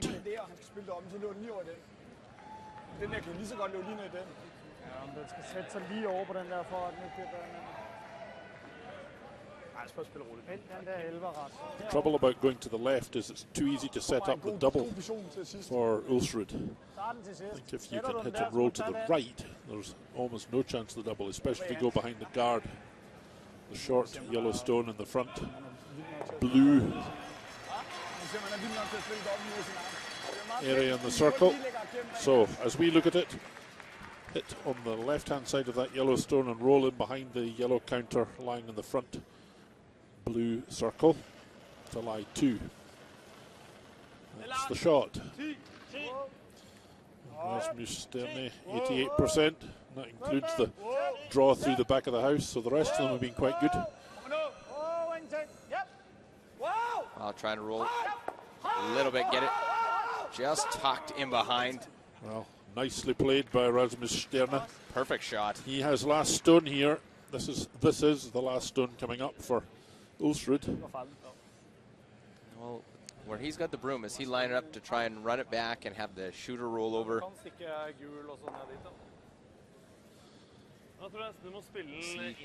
Roll perfectly, trying to make sure they get it over. And Rasmus, very intense. He's always quite animated. Where's his emotions on his sleeve? A couple of years ago when we were in Esbjerg, we had Rasmus in our commentary team.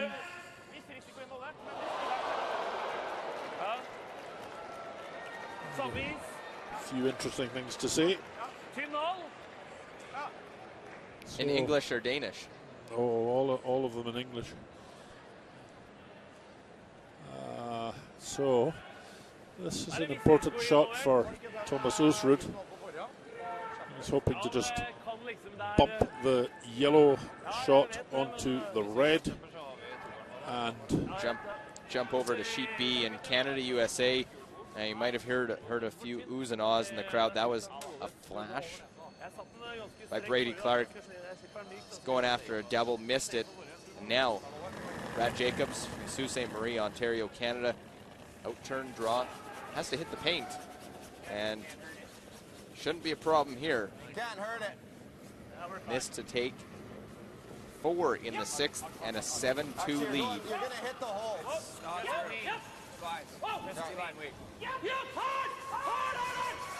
So no problem there for Jacobs. Meanwhile, our game, you saw Ulsrud try to kick it over, and he rolls over the top and just out to the side, very close to making that double. Well, I'm not sure he was ever going for the double there, but he wanted to lie first shot in behind the guard. And if he'd connected just properly with that, instead of bumping off the front of it, he could have done that, and that would have left a tough shot for Rasmus Stern. As it is now, it's a straight draw for 2, and the Danish skip will be right back, and his team will be right back in this game if he can do this. I just don't think that shot was, the angle was quite there. They hit it, I think, where they wanted to, and it just rolled right over the top.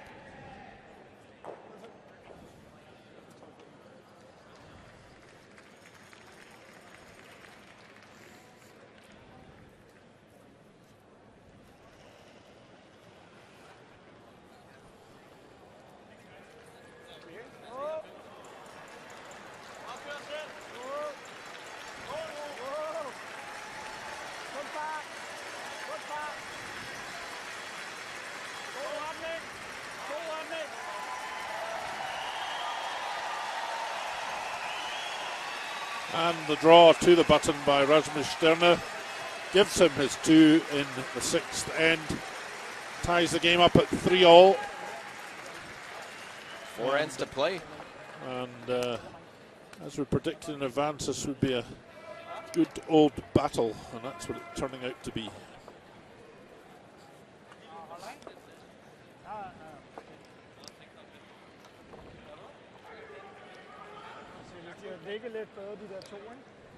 Well, it took a little bit to decide, but eventually the U.S. decides they've had enough.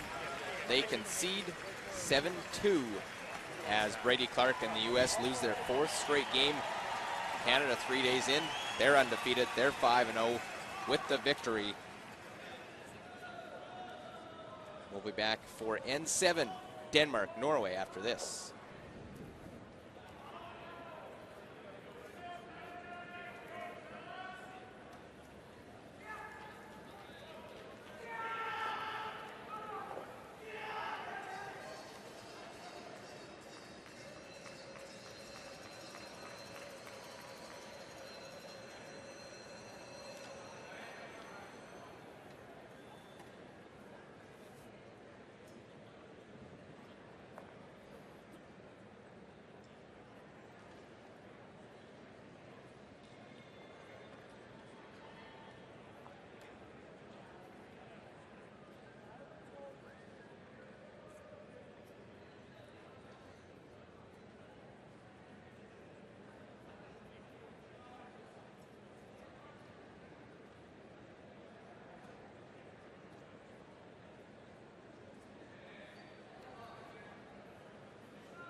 Well, you see the Swedish shirt, the Viking horns, and the red hair. It's an odd combination here this evening. Not sure who they're cheering for. He's a tri-national Scandinavian. Can't make up his mind whether he's Danish, Norwegian, or Swedish. Well, you got your bases covered if you're picking one of those 3 right now. Not much to choose between Denmark and Norway. 3-3, Luke Coley with Richard Harding. 2013 Ford World Men's Curling Championship. First stone goes into the house by Denmark. Throlls Harry. The nose hit was intended, maybe a little roll by Howard Vod Peterson, who is struggling mightily in this one. That one rolls away. Now a chance to get that centerline guard into a good position.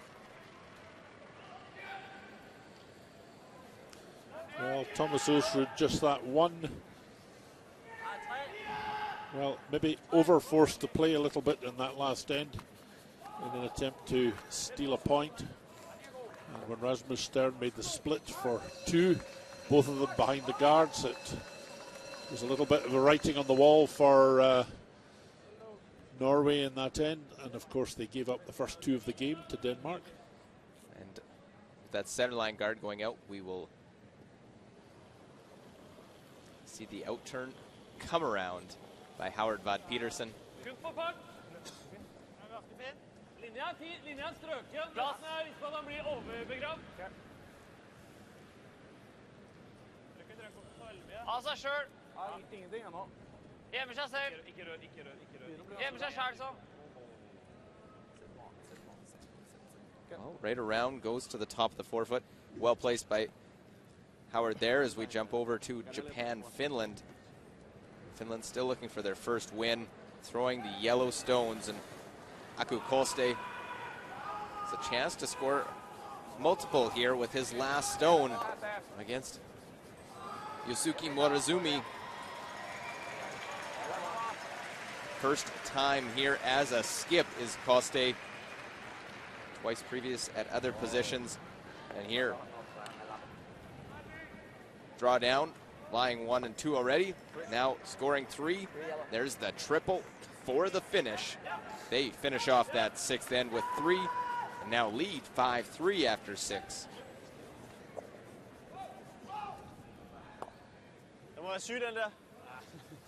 Well, trying to follow up that come around by Howard Vod Peterson. The draw comes up and chips the front. Christopher Svei now nose hit.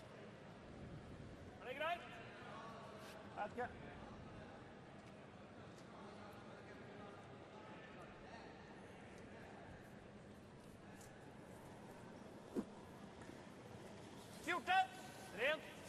Bare rent, da. Japp, forsøk. Rent. Japp, forsøk. Hardt! Hardt! Rent. Hardt!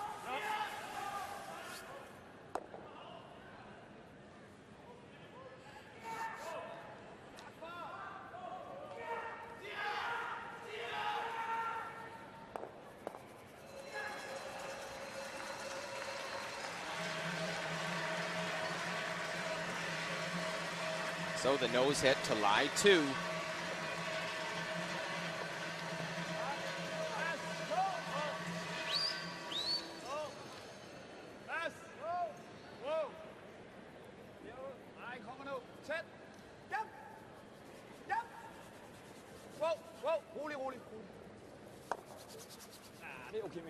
Well, hit shot stone, a little roll.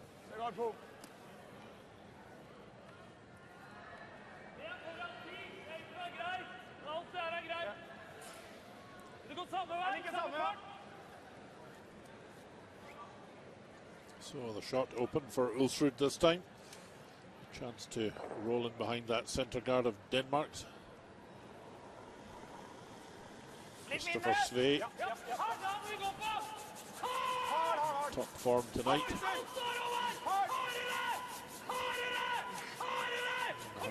Sweet really hard to hold the line here. Well, trying just to get a piece now. Almost missed it. So, half shot there from Svei, and now chance for Rasmus Sterne. Just wondering whether to hit this or draw behind the guard.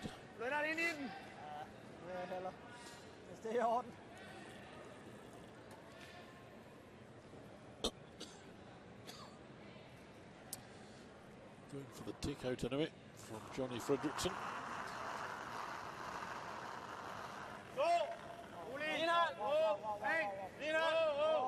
Hoping for the roll off this. Needs to curl a little bit more. It's going to be only a half shot and roll out the back.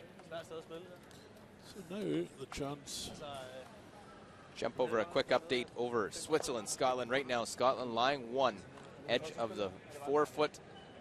Sven Mikkel, chance, delicate hit, stick around, score 2, and tie this game up. If he can come up with this, trying to bounce back. Didn't play well through the middle part of their game against Canada this afternoon. Even their records with Scotland. Make the hit, avoid jamming on their own, roll it away, and there's the 2. So a deuce for for Switzerland to tie things up against Scotland. 3-3 through 6 ends.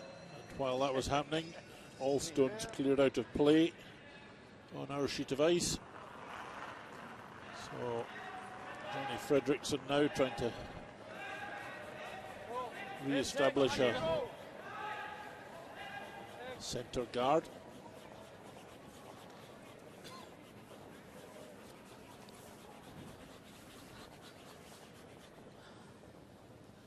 Just bringing the stone into the house. Well, looks like they've called it quits here. He's going to the top of the button. Ulsrud will hit it. There's no chance of a 2, and the end will probably be blanked at the end of this. Now look at the video screen for the coaches from the player bench on the home end. Thomas Levold. The open hit. We'll keep this one on tape to hit, stick around. Ja, men min plukker i hånda. Ja, jeg vet det. Den bare stakk jo ut. Var det greit å doble der, da? Det var perfekt. Jeg prøver å spare litt tid, da.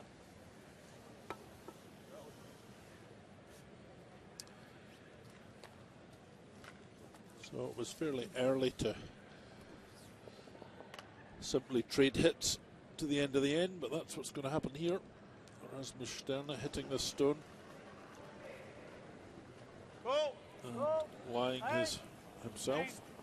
Perhaps he'll move it around the house a little bit, but it's just going to stick about.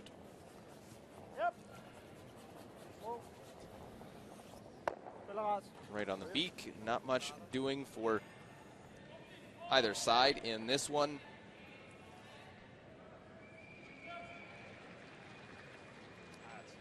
Ja, jeg ved godt, det kan være det er tid, vi kan spare 3 sekunder.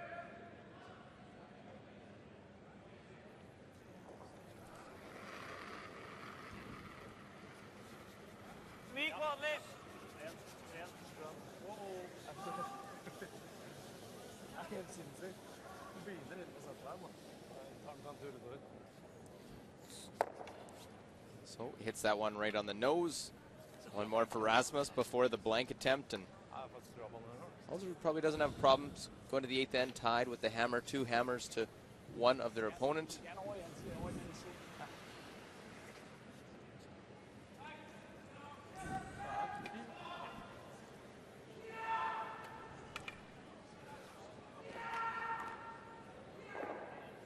Det er meget dødt her.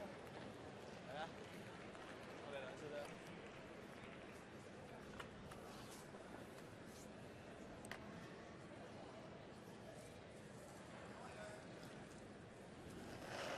Well, the 24-year-old skip of this Denmark team.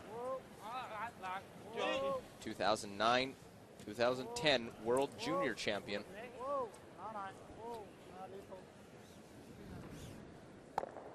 Right on the nose. Just like that. Hæ? Er du kommet til at sidde for længe, så? Ja, jeg mener, vi spejler hårdt. Så er det isen her, og så setter han seg opp hele tiden. Sånn er det litt tatt tak igjen. Ja.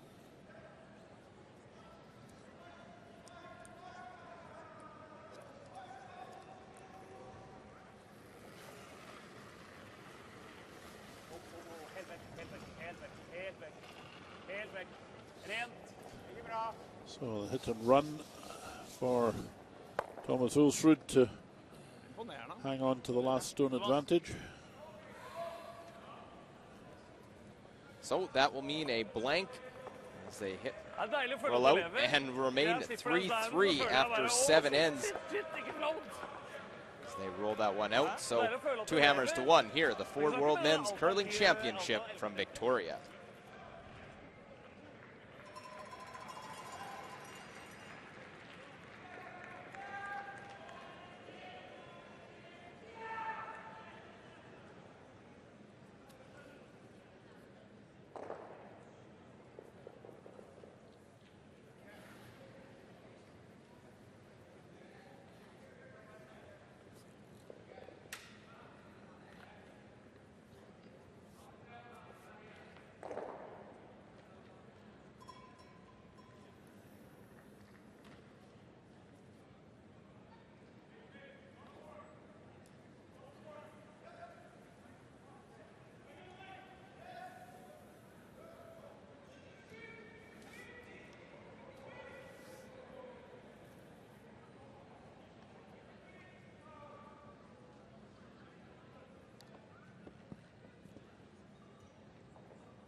So as we rejoin play here at the Ford World Men's Curling Championship in the Savon Foods Memorial Centre in Victoria, the score is 3-3 after that blank 7th end.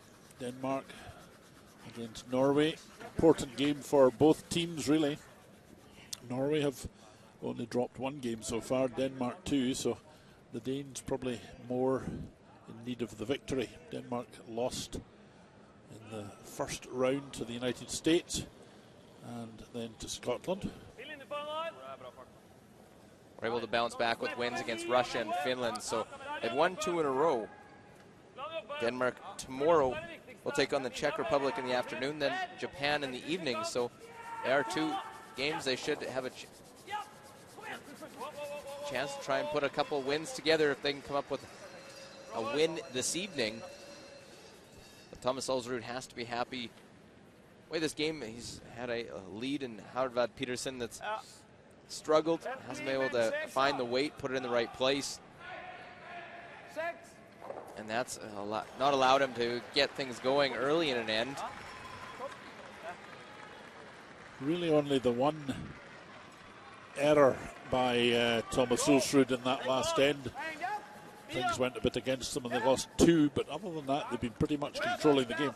And you saw the number, the difference, 88% to 68 advantage. Throws Harry in both hits and draws.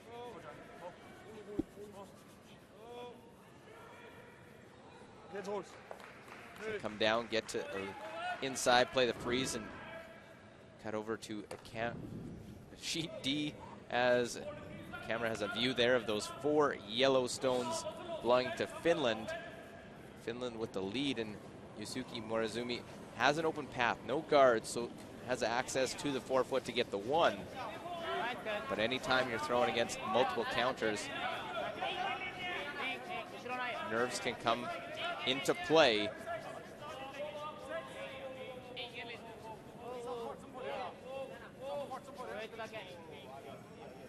Looking to draw down, get in there, right down to it, and they'll be good. They'll get their 1, so the 4 yellows don't count, but it is a good force by Finland. They'll have the hammer heading to the 8th, down 5-4 to Finland. Meanwhile, in our game, it was a little chip off that top one, rolled to the side, and 1-2 for Norway, but one's wide open.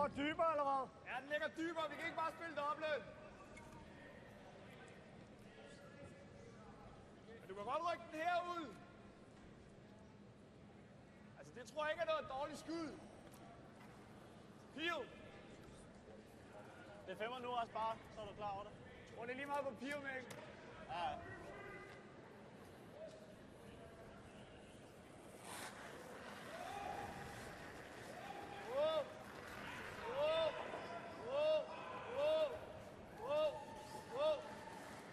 Well, looked at this as an option, playing the big weight, kicks it over just a hair.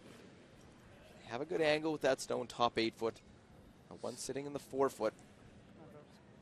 Olsrud knows a good position, Richard. Well, there's certainly opportunities here. I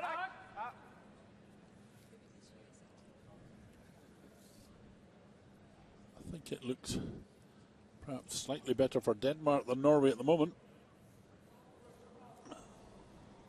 But it's still early in the end. Sve is second player for Norway. It's just his first stone here in the 8th end. Oh, it's not the best from him. Bumped that stone onto the button and rolled his shooter out of play. It was a long way too heavy. Just an uncharacteristic mistake you don't usually see this Norway team making. That one chips off, leaves it right on the pin. 3. Ja. 3 tæt. Ja.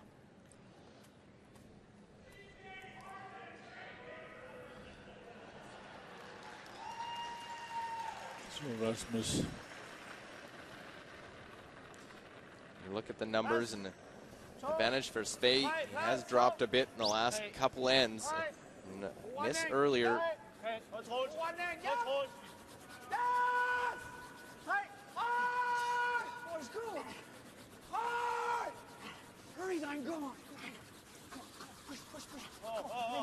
Desperate to get the stone round so that it's half checking the one on the front. Well, it over curls a little bit. That one dead buried behind the centerline guard is a tight one. See if a peel happens. Can't see much of that yellow. An important end for Olsrud to score with the hammer. Well, they can tap the yellow up there. You can just see the line of stones as the player at the other end will be seeing them. Christopher Sve in the hack down at the far end. And Olsrud calling for a clearance of these front stones, getting into too much of a mess for his liking, especially as he has last stone advantage and the button is all blocked up at the moment. I think it's a good call. Get rid of that one. If you make the double peel, great. But if you went after trying to play that tap and missed it, it'd be in some deep water and sinking even deeper. But Rasmus Stern knows he's got Norway on the run here if he can play some good shots to the end of the end, and a good chance of a steal for Denmark at the moment. Even though that Yellowstone's lying where it is, it's tough to promote it in a way that will leave it lying first shot protected by all the guards. The angle's not really there for that, so Johnny Fredriksson just trying to replace the guard that was removed by Sve. He's got plenty of weight on this one. Wants to keep it fairly short too, so that the next clearance won't be a double clearance of both stones of Denmark's. Well, this one's too far up in my view. In fact, it's not too hard now to bump all 3 reds, and or at least 2 of them, and get rid of them. Just too deep. Had to be higher in the out in front. Now look at the angles. They're going to take a look and see the angles here, what they can clear. Could clear them all and leave the yellow stone of Norway sitting just where it is at the moment. Be a little bit careful of the connections between the different stones.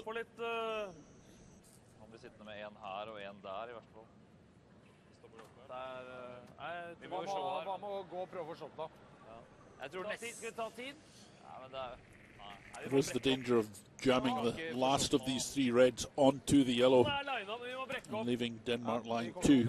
resten av gangen. Ja, det må vi. Hva er Jeg tror brekkeoppløpet? vi prøver å få shot da, og rulle Ja, vingen. men det er ikke det som er greia. Spørsmålet er hvordan du klarer å få... Den går begge veier, så går jo den der Jeg rett tror den ned. her dør rett i her da. Men Den går ikke rett ned hvis du spiller Alta, men da er spørsmålet om du får tak i den. Men da jammer du der igjen, da. Ja, nei. Og spille innan der. Hvilken curl Nei, gjør dette nei, best? du må spille den sånn. Intern. Ja. I think they'd be fairly satisfied with just moving the front two out the way and the shooter. På linja. Ja. Den er nesten halv, altså. Tredje så får du ikke tak i den. As soon as they go anywhere near that third one, the one line in the white circle, top 8-foot circle, they've got the danger of disturbing the Yellowstone to their detriment.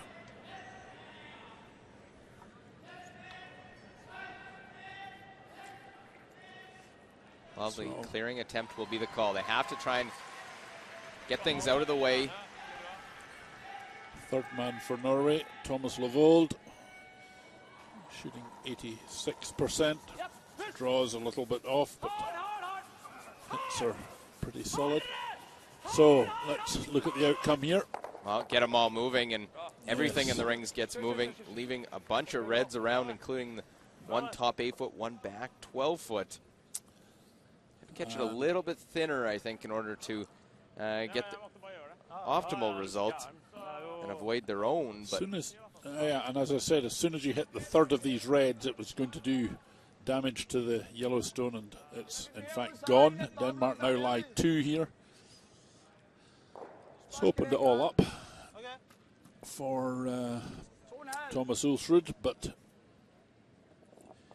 he is heading for a situation where he's going to have to draw for one against 1 or 2 Danish stones. Well, I think 2 or more Danish stones. With this centerline guard going up, might see Thomas Levold go around, try and go top 4 and set up a 2. Possibly. I think I might have been tempted to put this stone in the house and lie 3. I still like the centerline guard at this point. See what Ulsrud does. If he goes deep, you may have a chance for a steal. It's an important end to steal, and if you put the stone in the house, you're probably not going to steal this end.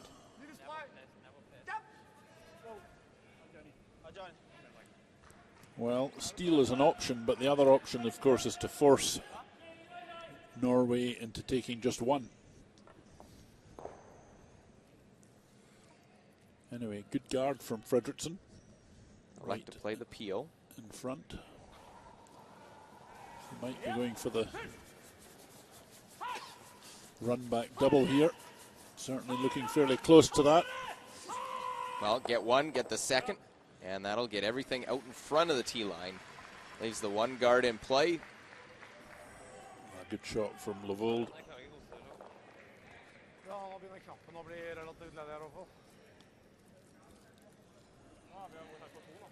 Well, as the broom goes down for the come around, a look at the situation on sheet C.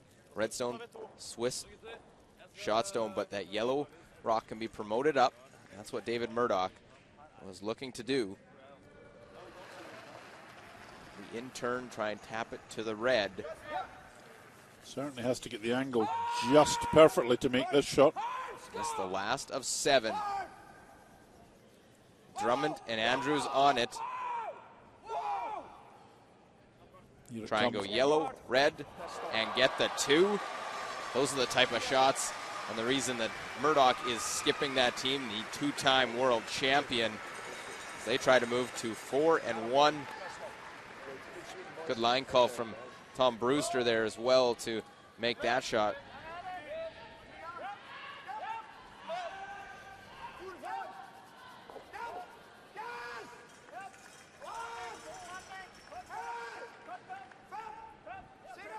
So Rasmus Stern trying to curl round behind this guard.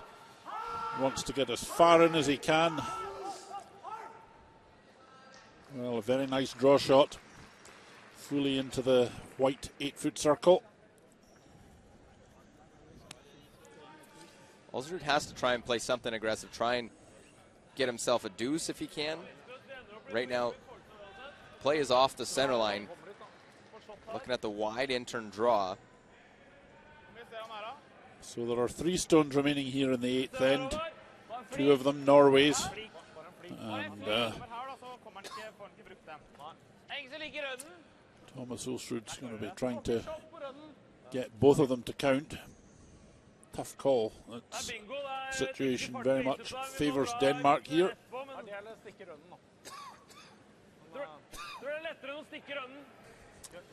Stern and his men have played a good end here. And they're in a strong position to force Ulsrud to a single point. This is an important shot, and you can see just how far out the ice is being given by Thomas Levold. It's halfway between the 12-foot circle and the side of the ice sheet. So expecting quite a big draw here. And this might be a little tricky for weight because it's out in the nether regions of the sheet. And you can see Ulsrud still shooting 96%. Great numbers for both skips in this game.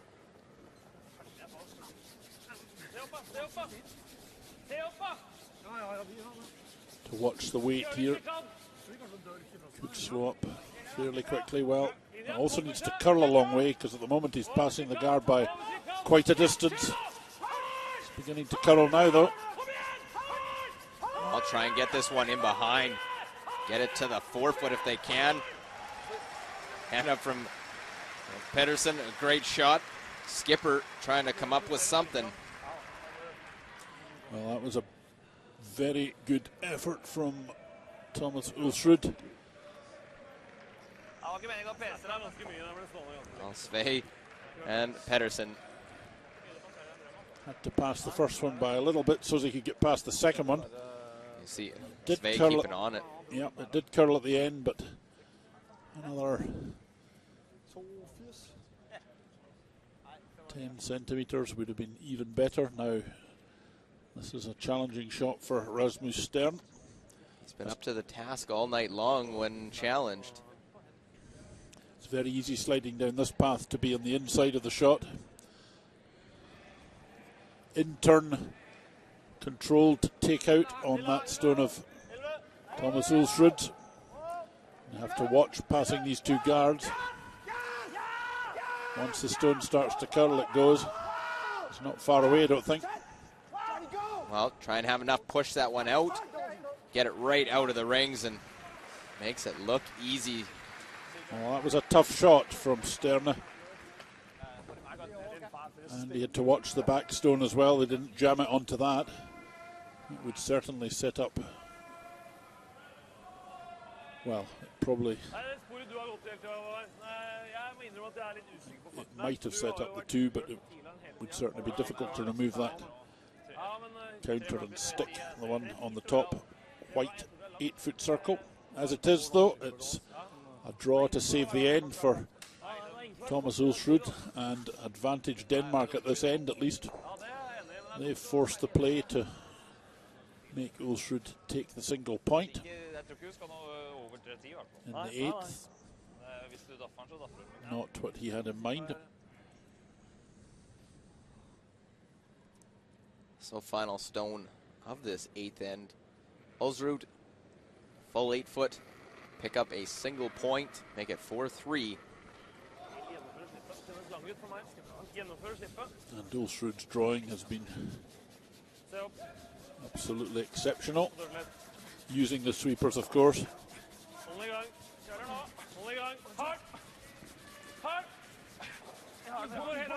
Well, Thomas Levold out on this one.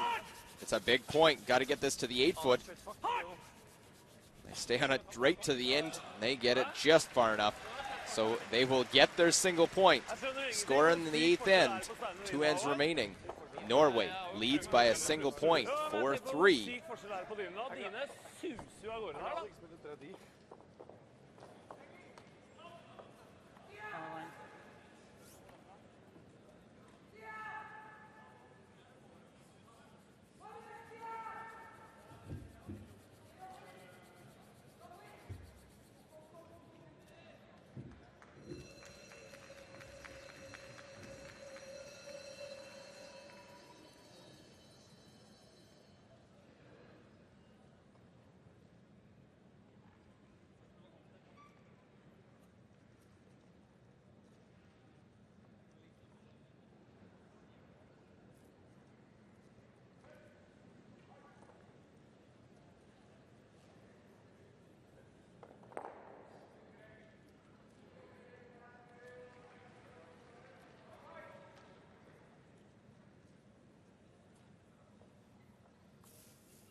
So back for end number 9 here at the Ford World Men's Curling Championship in Victoria. The score 4 shots to 3 for Norway. Denmark forcing Thomas Ulsrud to take a single point in the last end.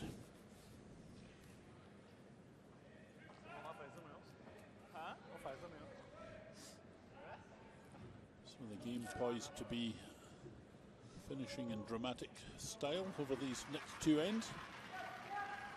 Centre guard established by Thomas Ulsrud, just short of the rings by Howard Vad Petersen. He struggled tonight to find his weight.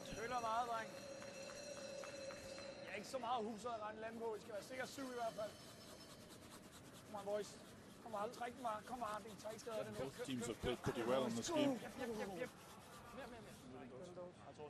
One loose shot from Rasmus Stern with a draw through the back of the house in the second end gave Norway 2-0 advantage at that point. And Ulsrud just over forcing in the 6th end led to the Danes getting 2, the only 2 of the game. And strong play in the last end by Stern, giving them the force over Norway, allowing Norway to lead 4-3, but last stone advantage critically belongs to Rasmus Stern in this 9th end. A 1-point game. Denmark would love to blank. So I see play on the wide side here of the sheet. The centerline guard. Crucial hit and stick by Howard Vad Petersen.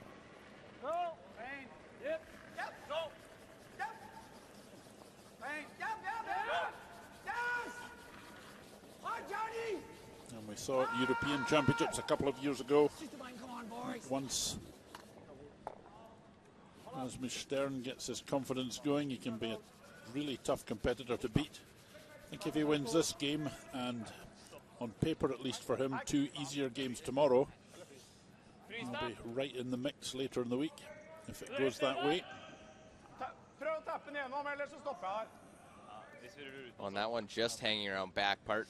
Thought we might see just a straight come around, but gonna go down to that one. A little surprised here. These two did, you talked about the Europeans, it was back in 2010. They played in the championship game. Norway got the upper hand on Rasmus, winning 5-3.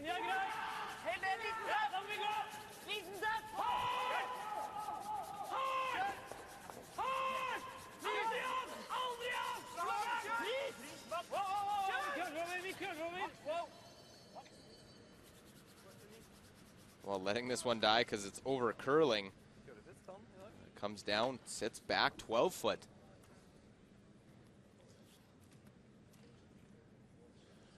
Nothing to worry about from Denmark's point of view, really. Stones are on the back of the house, and if he can clear this guard away and run the shooter, he'll be in fairly good shape to blank the end. Good shot from Mikkel Poulsen, never in doubt. So Ulsrud now will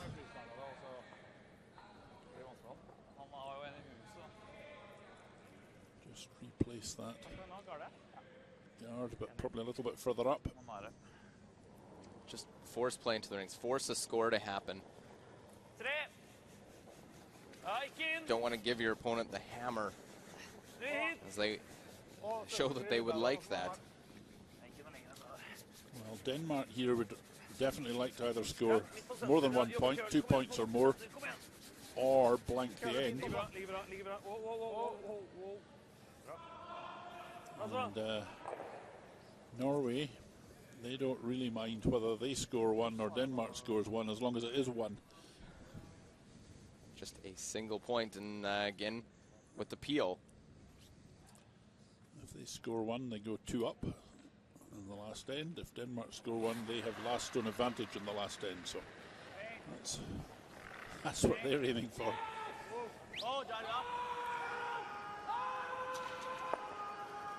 And peeling off the guard, Again from Mikael Poulsen, he does that twice perfectly.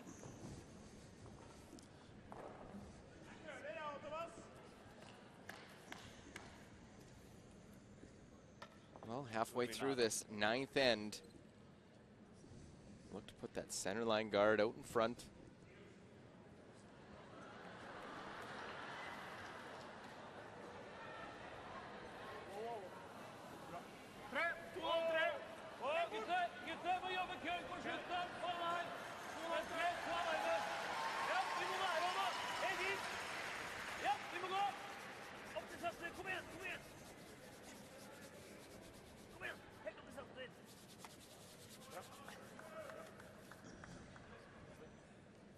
Well, at some point, decisions got to be made.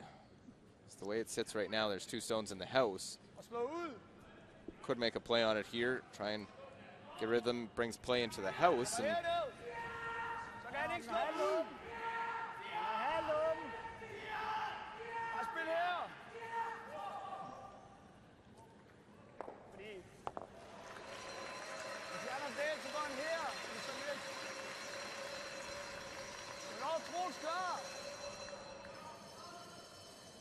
Lige på Troels.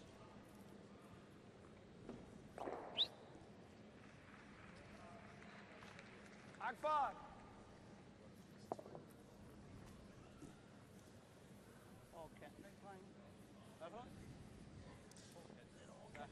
gonna make a play at that one in the rings. See maybe if they can get to the nose and clip both of them, get them out. As long as you get rid of that yellow, if you can make it and sit 2, it's even better for that deuce, although it is deep in the ring, so a freeze could take the entire end away. But don't want to jam it on that back one. Well, I think he's got a good looking line here. Certainly has. Nice controlled wheel tap back from Johnny Fredriksson. Leaves Denmark line 2.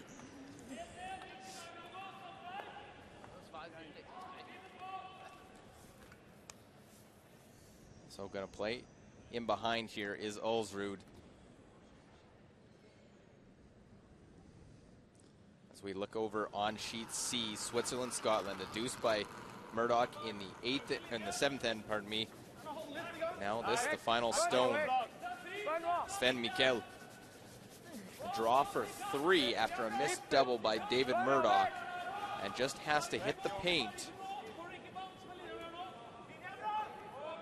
As this one comes down, now it needs to stop. Will it hit the rings? Sven Mikkel has to hit paint and can't. So it's a tie game instead of 6-5 into the 9th. See if that point becomes crucial later on in draw 8. That's a big game for the Swiss, sitting at 2-2, and Scotland a game ahead of them. So we saw the freeze. A pretty good position for Lavold.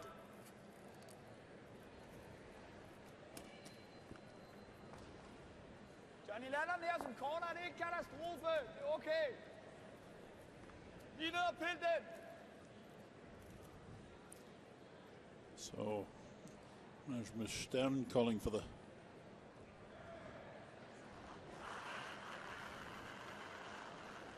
run back on this front stone from Fredriksson. He's not far away. Has he got it? Straight back, pick it out.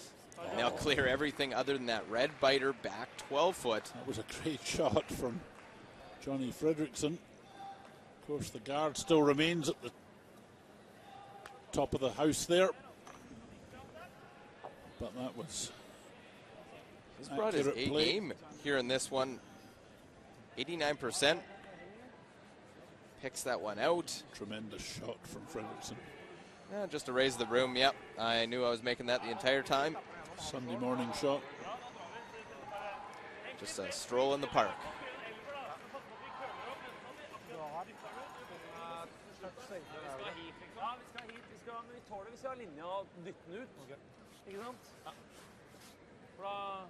Da dytter han ut oss, så kan vi dra, men korrekt.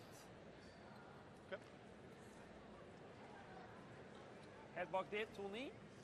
Ja.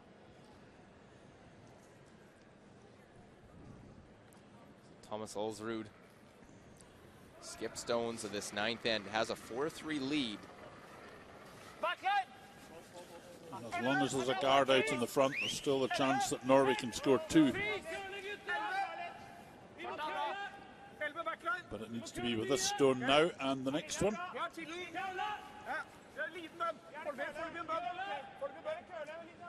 Sorry, Norway can score 1, steal 1. Well, right down to it. Just tap it ever so slightly. Still going to be in play, whether it's in the rings or not. Don't think you can pick that yellow without losing the red, so it will do the job, out-count it. Well, the red is almost certainly out of the house, but as you pointed out, Luke, it's still in play.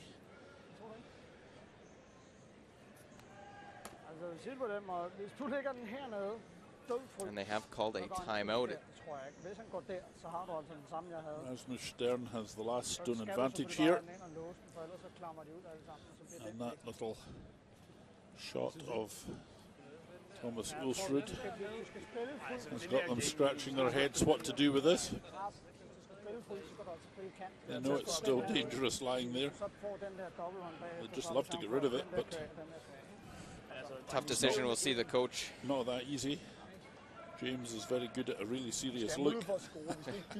Well, let's see if we can pick up what he has to say when it comes to have his input with this team for their timeout.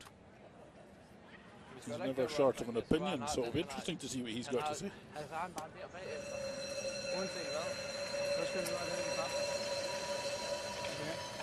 Took you a while enough. Has he got the solution though? You like that? Okay, you agree, right? Yeah. Because if I go there, you go there. He's just camping there.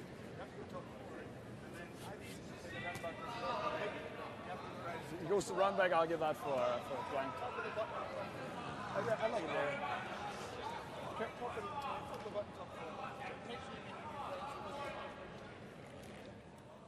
So I think that was more confirmation that the coach agrees with the skip than actually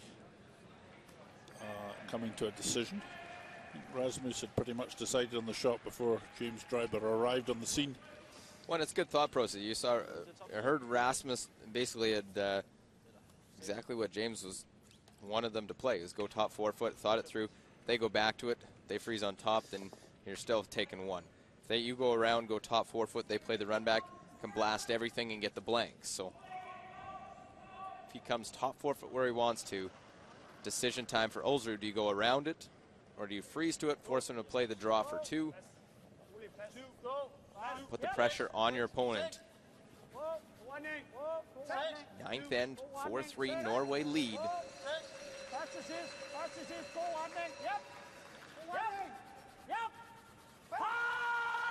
Well, need to be in the 8 foot, try and get to the 4 foot. If it's not in the 4, they'll go right around.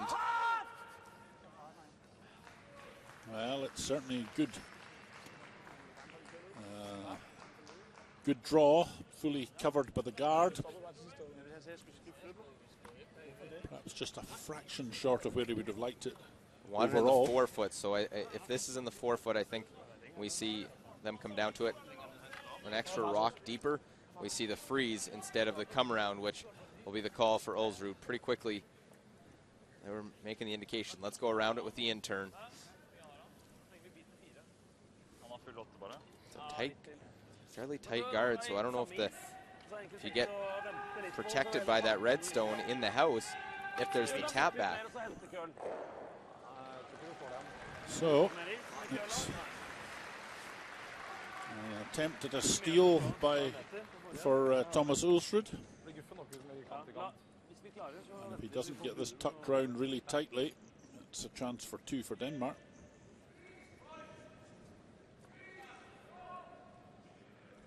Both skips have been near perfect in this game. 4-3, that's why the low scores with the skips making almost everything.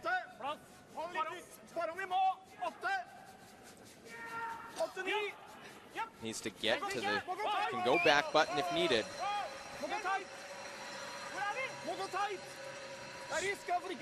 Sweepers at the ready. Has to pass by next to nothing, Well, it's which by. it does. Now it just needs to stop. It does need to stop. Oh, it's too hard. And it will slide too far, so a draw for 2.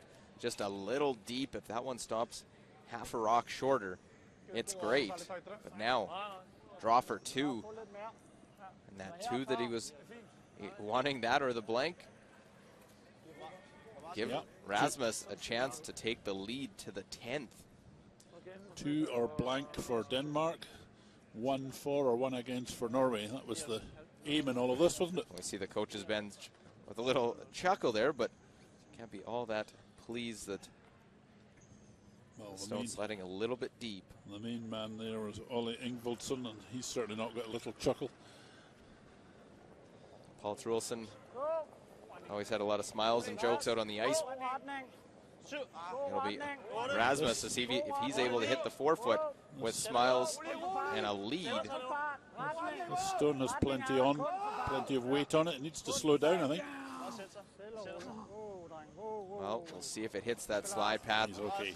No problem, right to the side of the button. 2 for Denmark and the lead. They will jump ahead 5-4 now. Rasmus Stern the advantage. Norway will have the hammer. We head to 10 here in Victoria.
Well, look over Japan, Finland as they play 9th end. You see those 3 finish stones. Finland looking for their first win of the event. Aku Kosti trying to get to the 4-foot.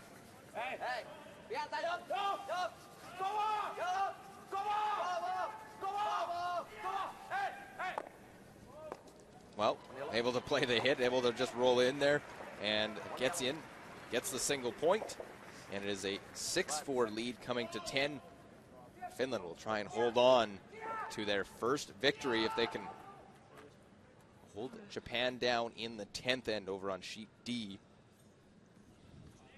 While we are on sheet A, the other side sheet. Is the first stone just to the top of the 12-foot for Denmark.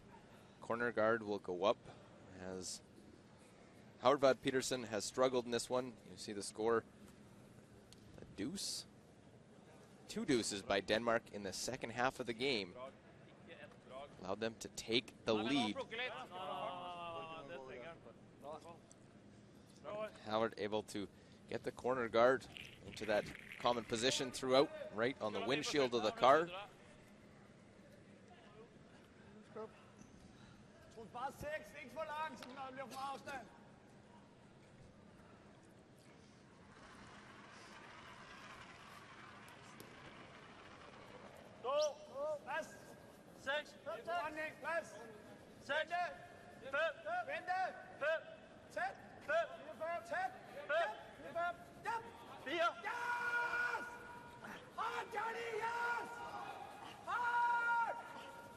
trying to tap this one up on the nose. They'll just chip, roll over. Those two there, we'll see if straight come around is played by Howard. Go behind the corner, get one set up early.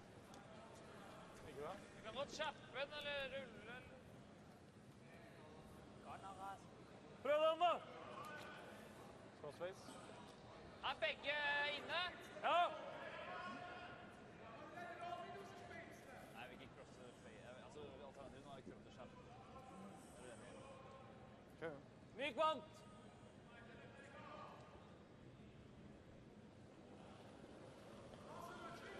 Looks like the change as opposed to the straight draw is the hit and roll. Get rid of one of those stones out in front, try and roll behind the corner.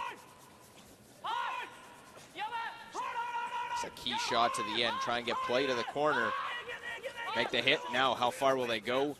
Not far enough to be buried, but will sit top of the 12-foot.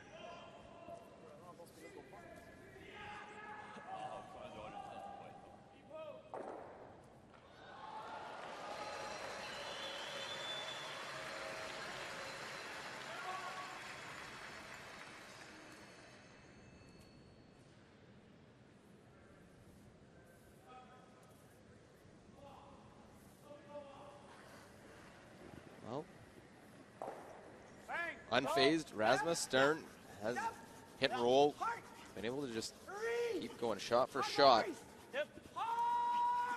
with Norway in this one.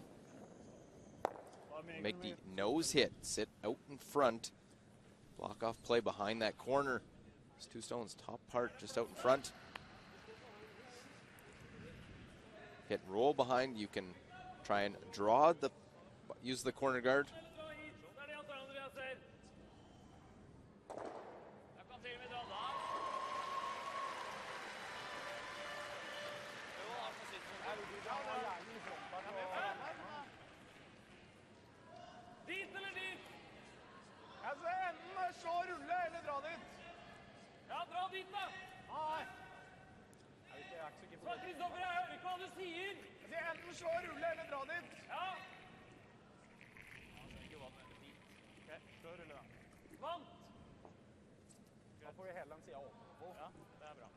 Well, they talked about drawing behind that right redstone, the drawing behind the corner guard.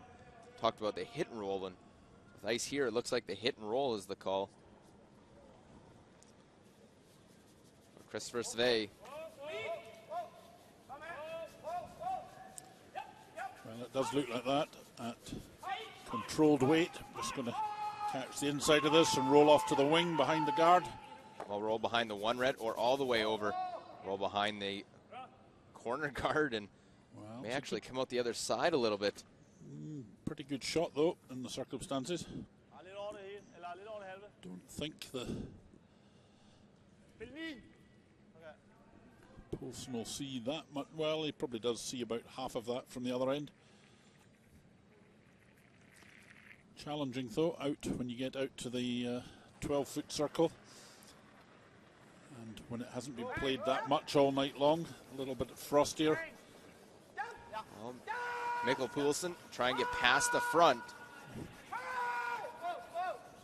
Well, and they'll rack on the guard. They'll chip that redstone in a little further and leave that corner guard in the rings as well. So they crash the guard.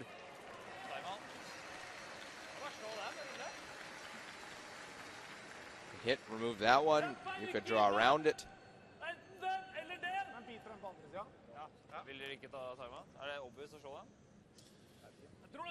Well, that's the danger when you go down the unplayed ice late in the game. The stone just gets a little bit more grip on the pebble, curls a touch more, and of course pop these stones in.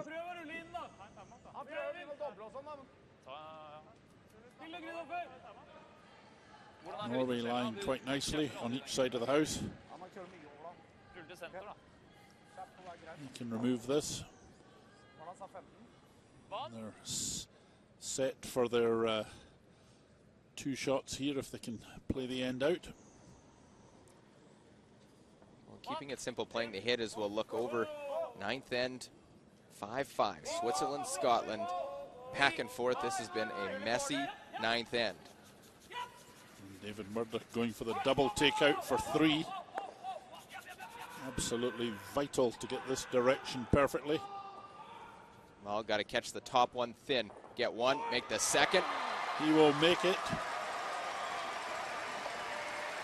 And scores 3. Big ninth end there for Murdoch and Brewster and the Scottish contingent. Murdoch tweeted after their loss last night against Canada, "Canada, you can cheer for me now that we've lost to Canada." And all their shots, they got a roar out of the crowd on that one as they lead 8-5. Johnny Fredrickson going for the hit and roll on this shot. Wants to, well, just over curled. Wrong side of the rock. They were trying to roll over towards the other one with the big weight and may have thrown more weight to try and get the roll, but not as accurate. Norway all set for their 2 to just edge home by a point in this game. This is the first time they've been trailing in the game, giving up that 2 in the 9th. I think important here, the draw, to make sure that your shots don't, and a freeze behind that corner won't be out counting you. Because right now, that's the only out that Denmark has. So Thomas Levold at 3rd. Stone needs to stop. It's pushing on here. Well, it will stop. Stop very quickly, actually, at the ender. A little bit further than he wanted, I think.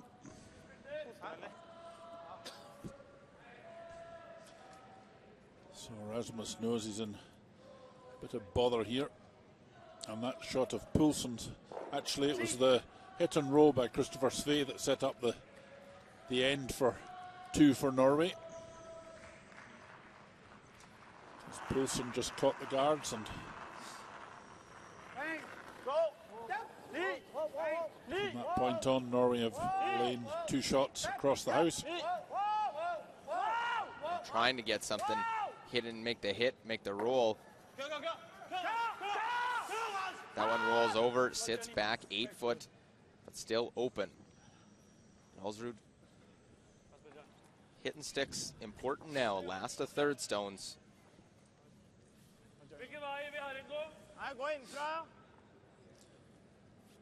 Well, it was a good shot from Johnny Fredrickson. Just had to go a little bit further to add to the difficulty of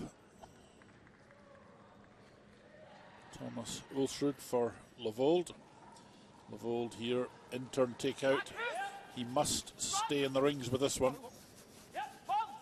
Preferably as far apart as possible from the other Norwegian stone. Playing a nice controlled weight. But it's over curling. Is he going to lose it? Oh no, he's not. He's going to keep it, but right in the back 12-foot circle covered by the guard. Down weight, I think they needed to throw a bit more weight to roll make sure they rolled the other way, because rolling there, now the out is the double, or you could freeze to it later on, but at this stage play the double because it's just a nose hit. And if he's a little bit inside, he gets the roll in behind the guard. So a couple of shots could come off here for Rasmus. Sterne, definitely chance of a double on. In fact, he could get the double and the roll behind the guard. That would turn this end round in favour of Denmark. It's got to be really tight to the guard though if he's going to make that shot. And he's playing controlled weight at this as well. Not far away here. Well, needs the double and will bang it on the nose and leave that one just hanging on to the edge of the 12-foot. No matter what, probably going to have another look at that unless double if they play the nose, or if you see the run back by Ulsrud. That stone of Rasmus Stearns just needed to draw fractionally further. So this is a tough shot for Ulsrud because he's got to navigate that red stone out of there and leave his Yellow counter at the back here to lie 2. On the nose is not going to work, I don't think, because it will pick the yellow at the back out on the way out. Just needs to be ever so much on the high side. If he's on the low side at all, he's jamming it on the yellow in the back rings. So the placement of stones favouring Denmark at this point. Det kjempevanskelig å bli liggende 2. Du må spille med hack I beste fall. Hvis han dobler og ligger igjen, så spiller du Hvis vi split. slår og ruller dit, så garder vi egen I hvert fall. Må han dra hit. He has to go after the shot, he can't leave it. Må han Nei, dra? sant. Hvis vi til og med ruller akkurat ut, så må han dra. Hvis vi ruller akkurat ut, så må han dra. Han kan jo aldri legge igjen den splitten til oss. Ole Ingvoldsen making his way down. Må han dra, så får han antageligvis den. Hvis han Coach's ikke ser bench. noe, så får han antageligvis den der rett ned der for matchen. Jeg tror det spillet. Så liker du da. Men har den her da? Ja, det tror jeg det svårt så. Du skal gå klar av den bakpå. Altså, det aller beste Looking at resultatet leaving å dra hit, men det jo mye lite å gå på der. Du drar den her, du drar den litt den veien da. Så rimer jeg den kanskje da. Men da ligger vi jo her, og så ligger vi igjen her. So you can see from that overhead shot, the problem here, Han spiller vanlig og prøver å rulle hit, men det if jo he hit vanskelig it slag det også. very slightly off the nose to the left as we look at it, and so that his shooter's stuck in the rings, that would be okay, because he would still lie 2, but the problem after that is Rasmus Stern would have a hit and roll opportunity to go behind that Yellowstone guard at the front. Da spiller han og stikker han den. Kanskje. Vi har 3.45. Ja, men, ja. Det kjempebra slag om du klarer å stikke den og rulle inn nå. Jeg liker den, men... Han kan kanskje stoppe høyt der da. Stoppe der, bare. Så han spinner ut. Du ser hele pluss også, hvis du vil skjerpe. Ja, du må gjemme den. Men du må dit da. Det kjempelett slag å stikke den, vet du. Ja. Du kan spille den her hvis du vil. Ikke sykt vanskelig. Det ikke ganske... Jeg liker den nesten. Jeg synes det Ja, den kan du tape kampen på. Du kan også vinne hvis du treffer. Hva skulle du treffe, Levo? Levo? Men det kan du gjøre ekstra da. Halvtreff? Du kan spille fra innsida Look også. there at the time, 3 minutes Ja. Halvtreff? and counting Litt tjukkere enn det også. for Norway. Han liker ikke. Jeg liker Faktisk spille vanlig for å Ja, rulle. vanlig. Looks like they're going to try and raise that one in, catch the right angle, and roll the shooter also over, possibly get into the rings if they catch that back one. Vanlig. Vanlig. Ja, halvtreff. Looked at that, maybe a draw. Litt tjukkere enn halv, Fra innsida er tjukkere enn halv. Vanlig! Sykt lite is, men vi har køla der alle sammen. Sneppe mer da. Skal ha halvtreff.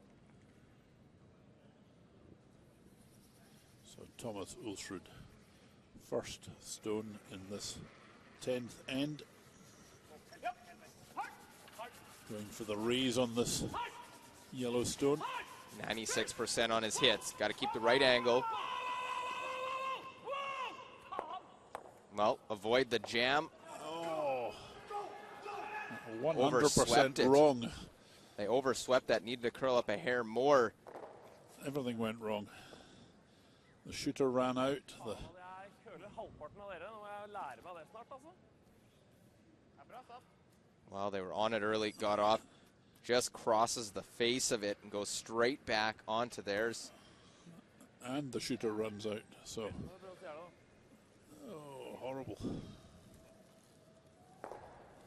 He's not pleased with that result. He knows any chance of scoring two, which they had set up the entire end, basically goes away on that one shot.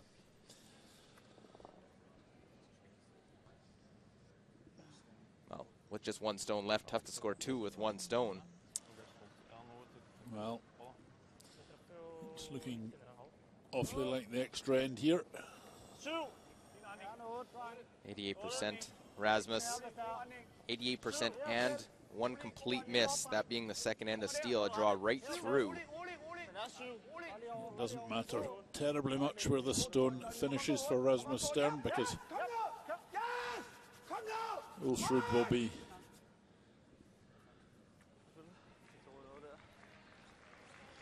going to take a single point here and then try for the steal in the extra end.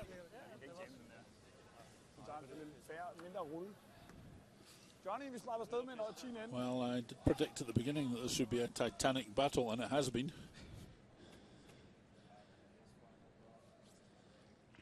Advantage Norway in the first two ends. They were always ahead until the 9th, but Denmark were right on their heels the whole way through, and the 2-2s in the second half got them right back into the game. And now, if they can see it out, they are in pole position to win this game. Ulsrud needs the nose hit first to send this to an extra end.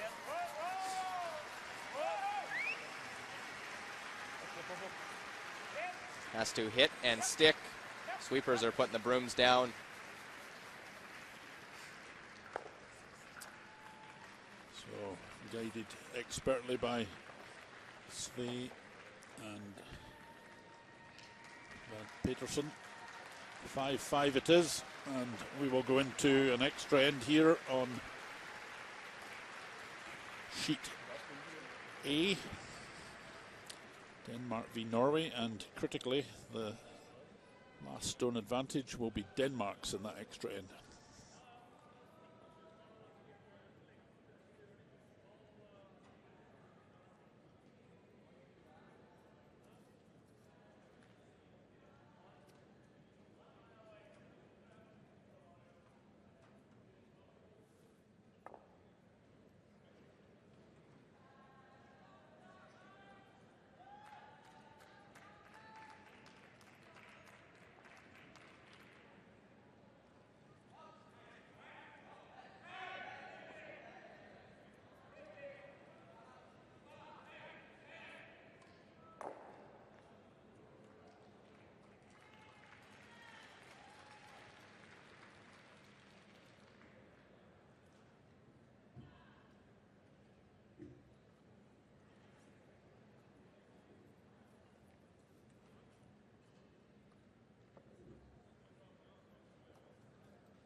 Well, a couple of scores to update you on. This one was done early, just 6 ends, 7-2.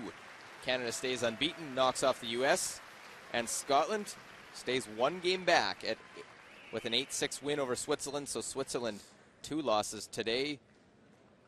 As we come back inside the Save-On Foods Memorial Center, Luke Coley, Richard Harding, and we get an extra end here, the Ford World Men's Curling Championship. First stone, a very long, just off centerline guard.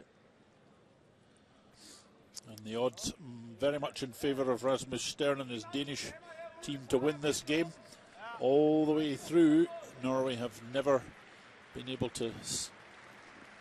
well, sorry, they did steal 1 point when Rasmus zoomed a draw through in the second end, but we're well past that kind of mistake in this game, I think. And after that, not much chance of steal by either team. But the 2-2s from Rasmus Stern and his Danish champions.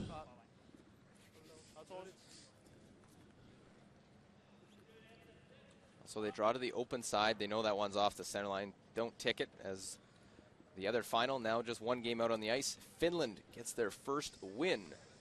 So 6-5 They defeat Japan. Japan drops to 1-4. Finland improves to 1-4. So one undefeated team and one winless team. So we'll head into day 4 competition tomorrow.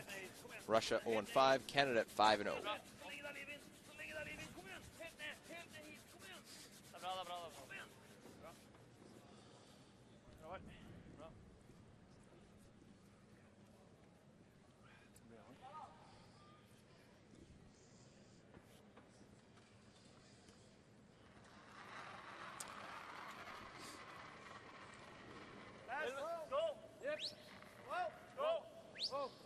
Trolls Harry then with his second stone. Just going to try and tap this yellow stone across where it doesn't count for anything. Well, trying to touch it over and just misses it, so it'll go right through.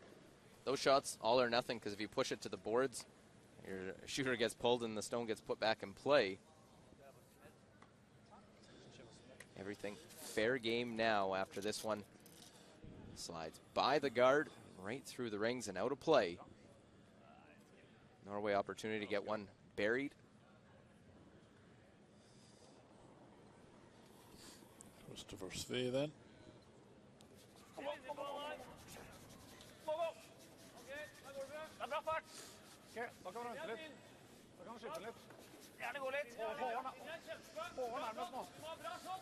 Going for the draw behind. To the top of the 4 foot's where they would like it. As far as possible, well, it just finishes touching the 8-foot circle. Rasmus Sternen, no doubt about what to play here. Try and make the raise, the run back. Sve and Pedersen worked hard today. They've had lots of rocks they've needed to save, and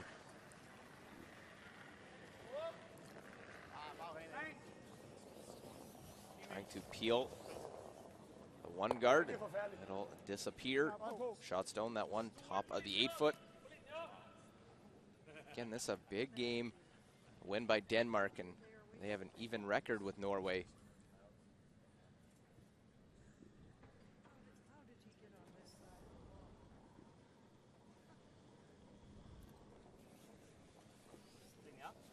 So replacing the guard again. Christopher Sve. Krysse senter. Bare land døra inn, den drar over. Ikke for nær over, ikke for nære. Den kommer til å dra fint over. Plenty weight on this one.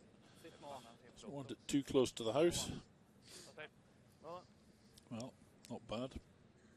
Well, the angle to go after the one in the house by playing the peel is taken away by the guard out in front. Just have to play the single peel.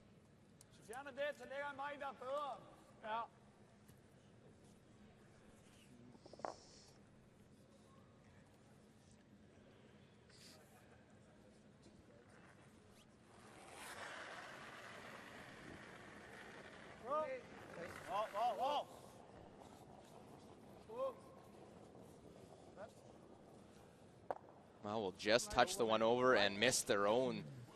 So gets a fortunate non-hit of that back stone. Could be a big kicker later on, as they could need to just roll out on one as opposed to have to stick around. Well, he got away with that one just. And now Lavold will replace the guard again.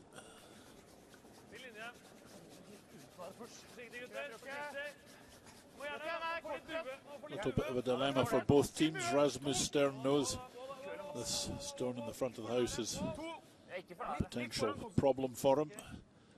But I think Thomas Ulsrud also knows it's not good enough to count as the winning shot. Rasmus should be able to make a draw closer to the button than that stone lies. And Lavold a bit unhappy there because there's a definite chance to raise, do a run back. Fredriksson. 88% on the game so far this event. Norway, 8% steal efficiency, as they'll miss that one, but will lose the guard. And shooter rolls off the side. So Thomas Ulsrud knows that yellow stone will almost certainly not be good enough to be a steal of a point at this end, so he's going to have to mix it up at some point, and he only has 3 stones remaining. This one and 2 of his own.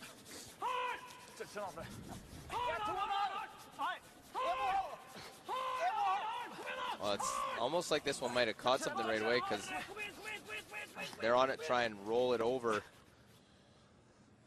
Well, that was I'm not sure what happened there. Either picked up something perhaps, or else, well, if it didn't pick up something, it was a really poor shot. They were on it just to try and see if they can get a little rub off of it. Those guards being high don't help that much because of how much it swings at the end. Right now, dangerous stone.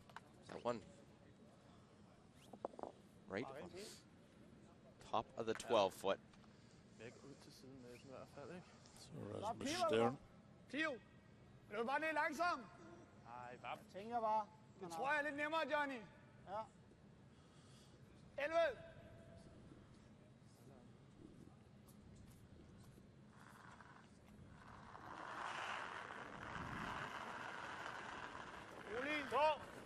Rolig. Jump. Just going for the take out of this stone in the house. Over der. Yep.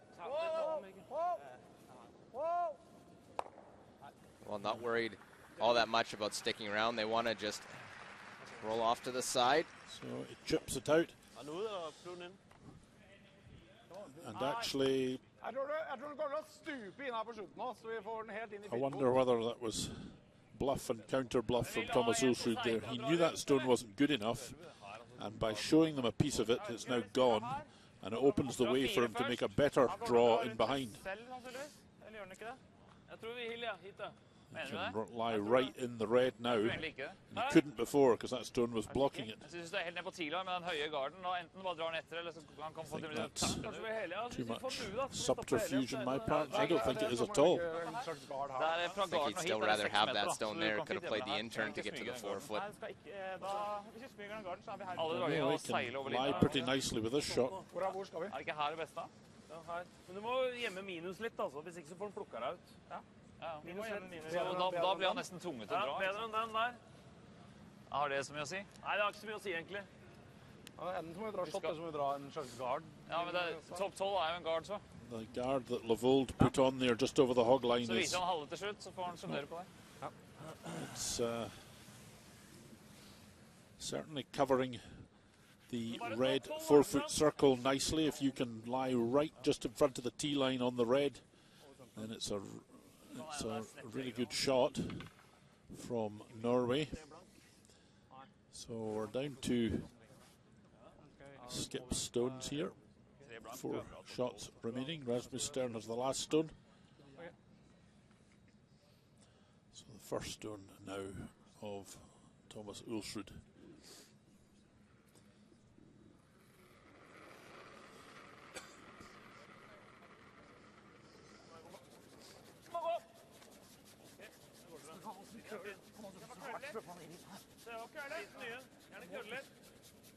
Den må køle over, men den har ikke begynt en dritt ennå. Du må slippe den ut. Nå slipper den. Ja. This needs to curl a long way. It's passed the guard by quite a bit. Oh, and it's slowed up. That's where they were looking at going because they know that if they get in behind, they force them to peel the guard, then they might be able to come around that one top 12-foot. Det var etter han var her. Jeg tror ikke den flyttet sammen. Men nå ligger han på hogline, da. Ja, han gjorde det. Ja, det kan ikke. Hvis du flytter den så var innover. Well, that stone seemed to sit down really fast at the end. It did come down. I think that they were looking to go in the top part of the house.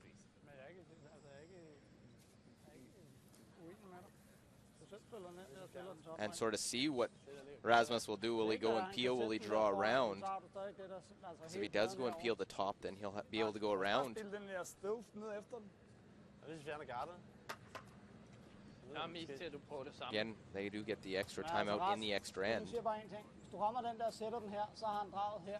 Ja, så er det nemmere og bedre drag. Altså. Hvad hvis vi fjerner garden? Så er der åbent til Jeg vil sige, du giver mig mit skud, hvis det er, du piler den. Du bare have den der, skal du ikke? Fint.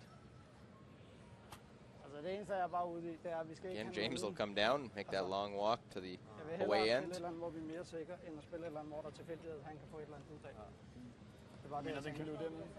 Den der kan løbe ind foran igen. Ja, det kan den godt. Altså Hvis hvis spiller den den vej over, men så er der så ikke mange. So what would you do here if you were Denmark? Look. Let's see what James has to say. Ah, Yeah, hey, You put it there. Where do you want to put it exactly? it's a cop you out. need top 4 actually. No, actually. Can you go there? Somewhere in between, just right in the middle of the like, there. So if you bunch you, you've got the full 4 foot. You don't agree? Yeah. Yeah.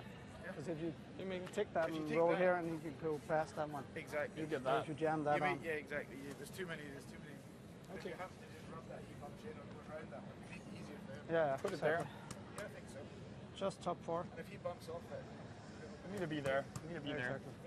Half forward. Ja. Drengene har den, ikke? Dreng. Halvt i 4. Hva? Halvt i 4. Gør det skal ikke helt rundt. Det må godt lægge halvt åben. Ja, men det er fint. Well, he's had his draw weight since he missed that one in the second. Seems like a long time ago with that draw that went right through. Wants to go to the 4 foot.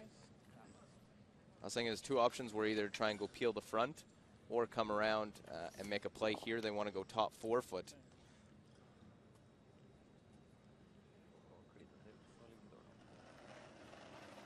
So first, a skip stones. Rasmus Stern. Må gerne få lidt. God fart. God. 93% on the game. God retning. God retning. God retning. God retning. Run it. Top 4, top 4. Yep.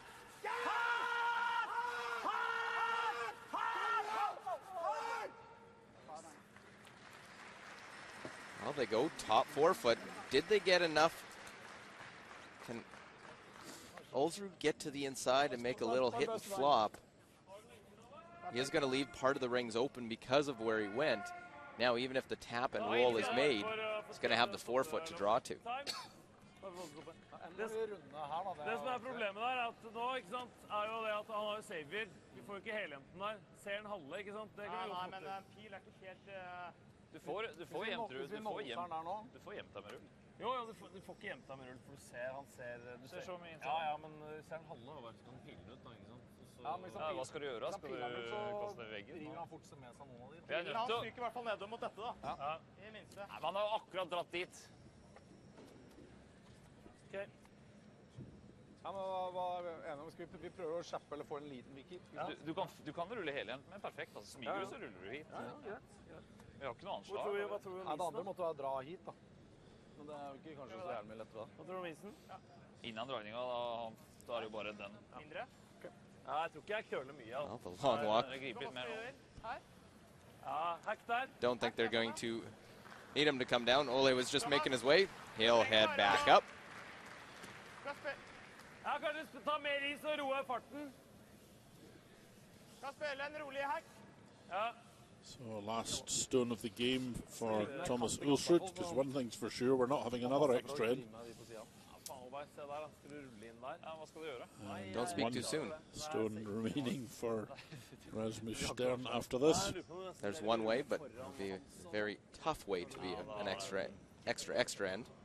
Nei, vi får prøve det, og det ser ikke lett ut. Jeg ser kant i kant omtrent, men det er greit. Vi må bare prøve. Du får bue der med hack, altså.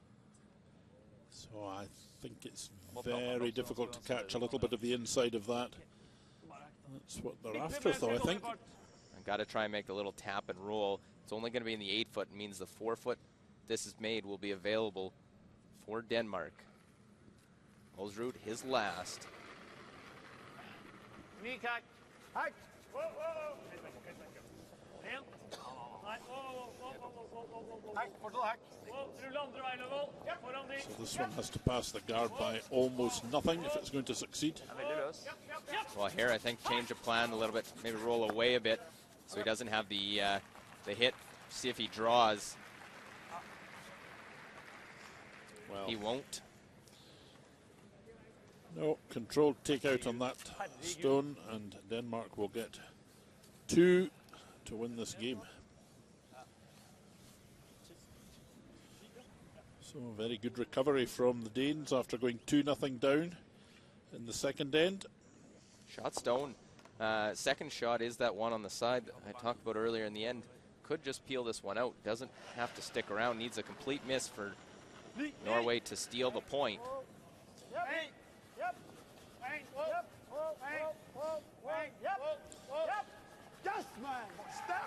He will hit it perfectly on the nose for 2. And the win will be Denmark's.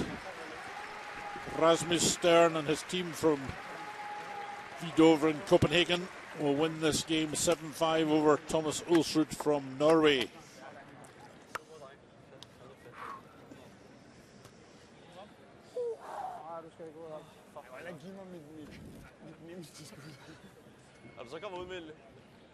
That win leaves Denmark with just 2 losses, and it puts Norway onto 2 losses after 5 games. So Rasmus Stern happy and relieved with that victory.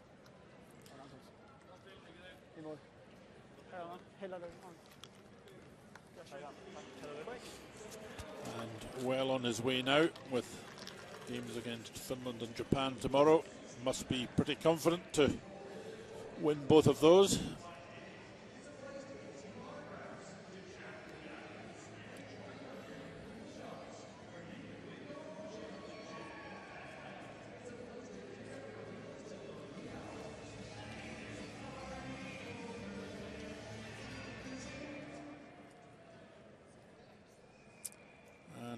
Luke Colley is making his way downstairs to have a word with Rasmus Stern after that victory.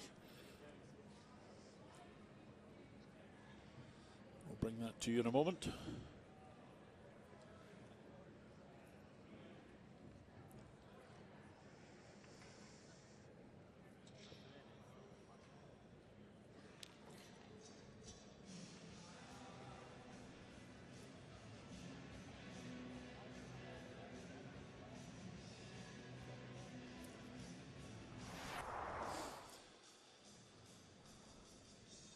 So here in the 8th end,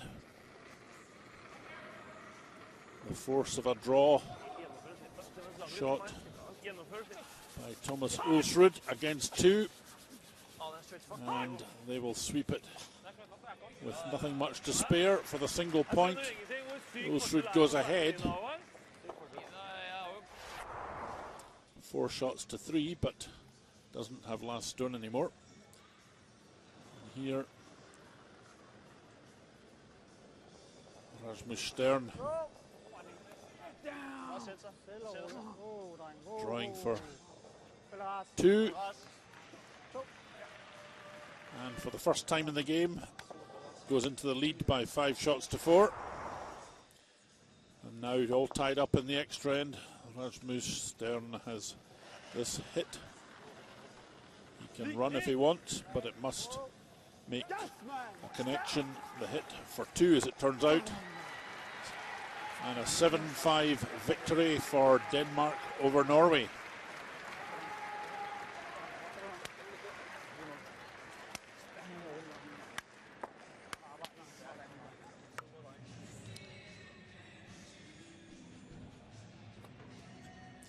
So other scores tonight on the neighbouring sheet. Canada got an early finish over the United States by 7 shots to 2. Scotland grabbed 3 in the 9th end to go 8-5 up, winning 8-6 eventually. And Japan had a chance to tie the game with 2 in the 10th end against Finland, failing, only getting 1 and Finland winning their first game 6-5. So the standings now see Canada still undefeated on 5-0, China and Scotland and Sweden all with 1 defeat. Denmark and Norway in that battle now locked together on 3 wins, 2 losses. Switzerland and the Czech Republic on 2 and 3. Finland, Japan and the US all on 1 and 4, and Russia still winless.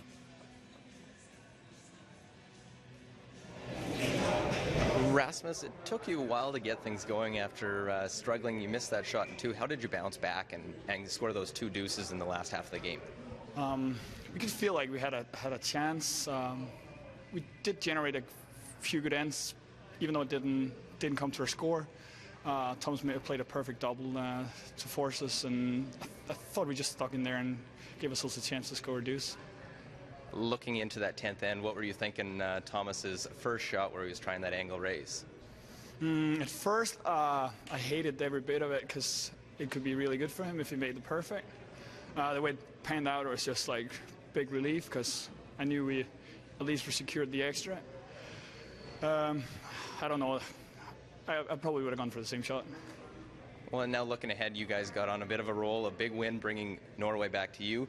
You guys have won 3 in a row. Yeah, that's nice. We came in pretty rough the first day and played well against Scotland, and now things are starting to work our way, and we're just going to keep on try this roll and see how far it brings us. Well, good luck the rest of the way. Thank you.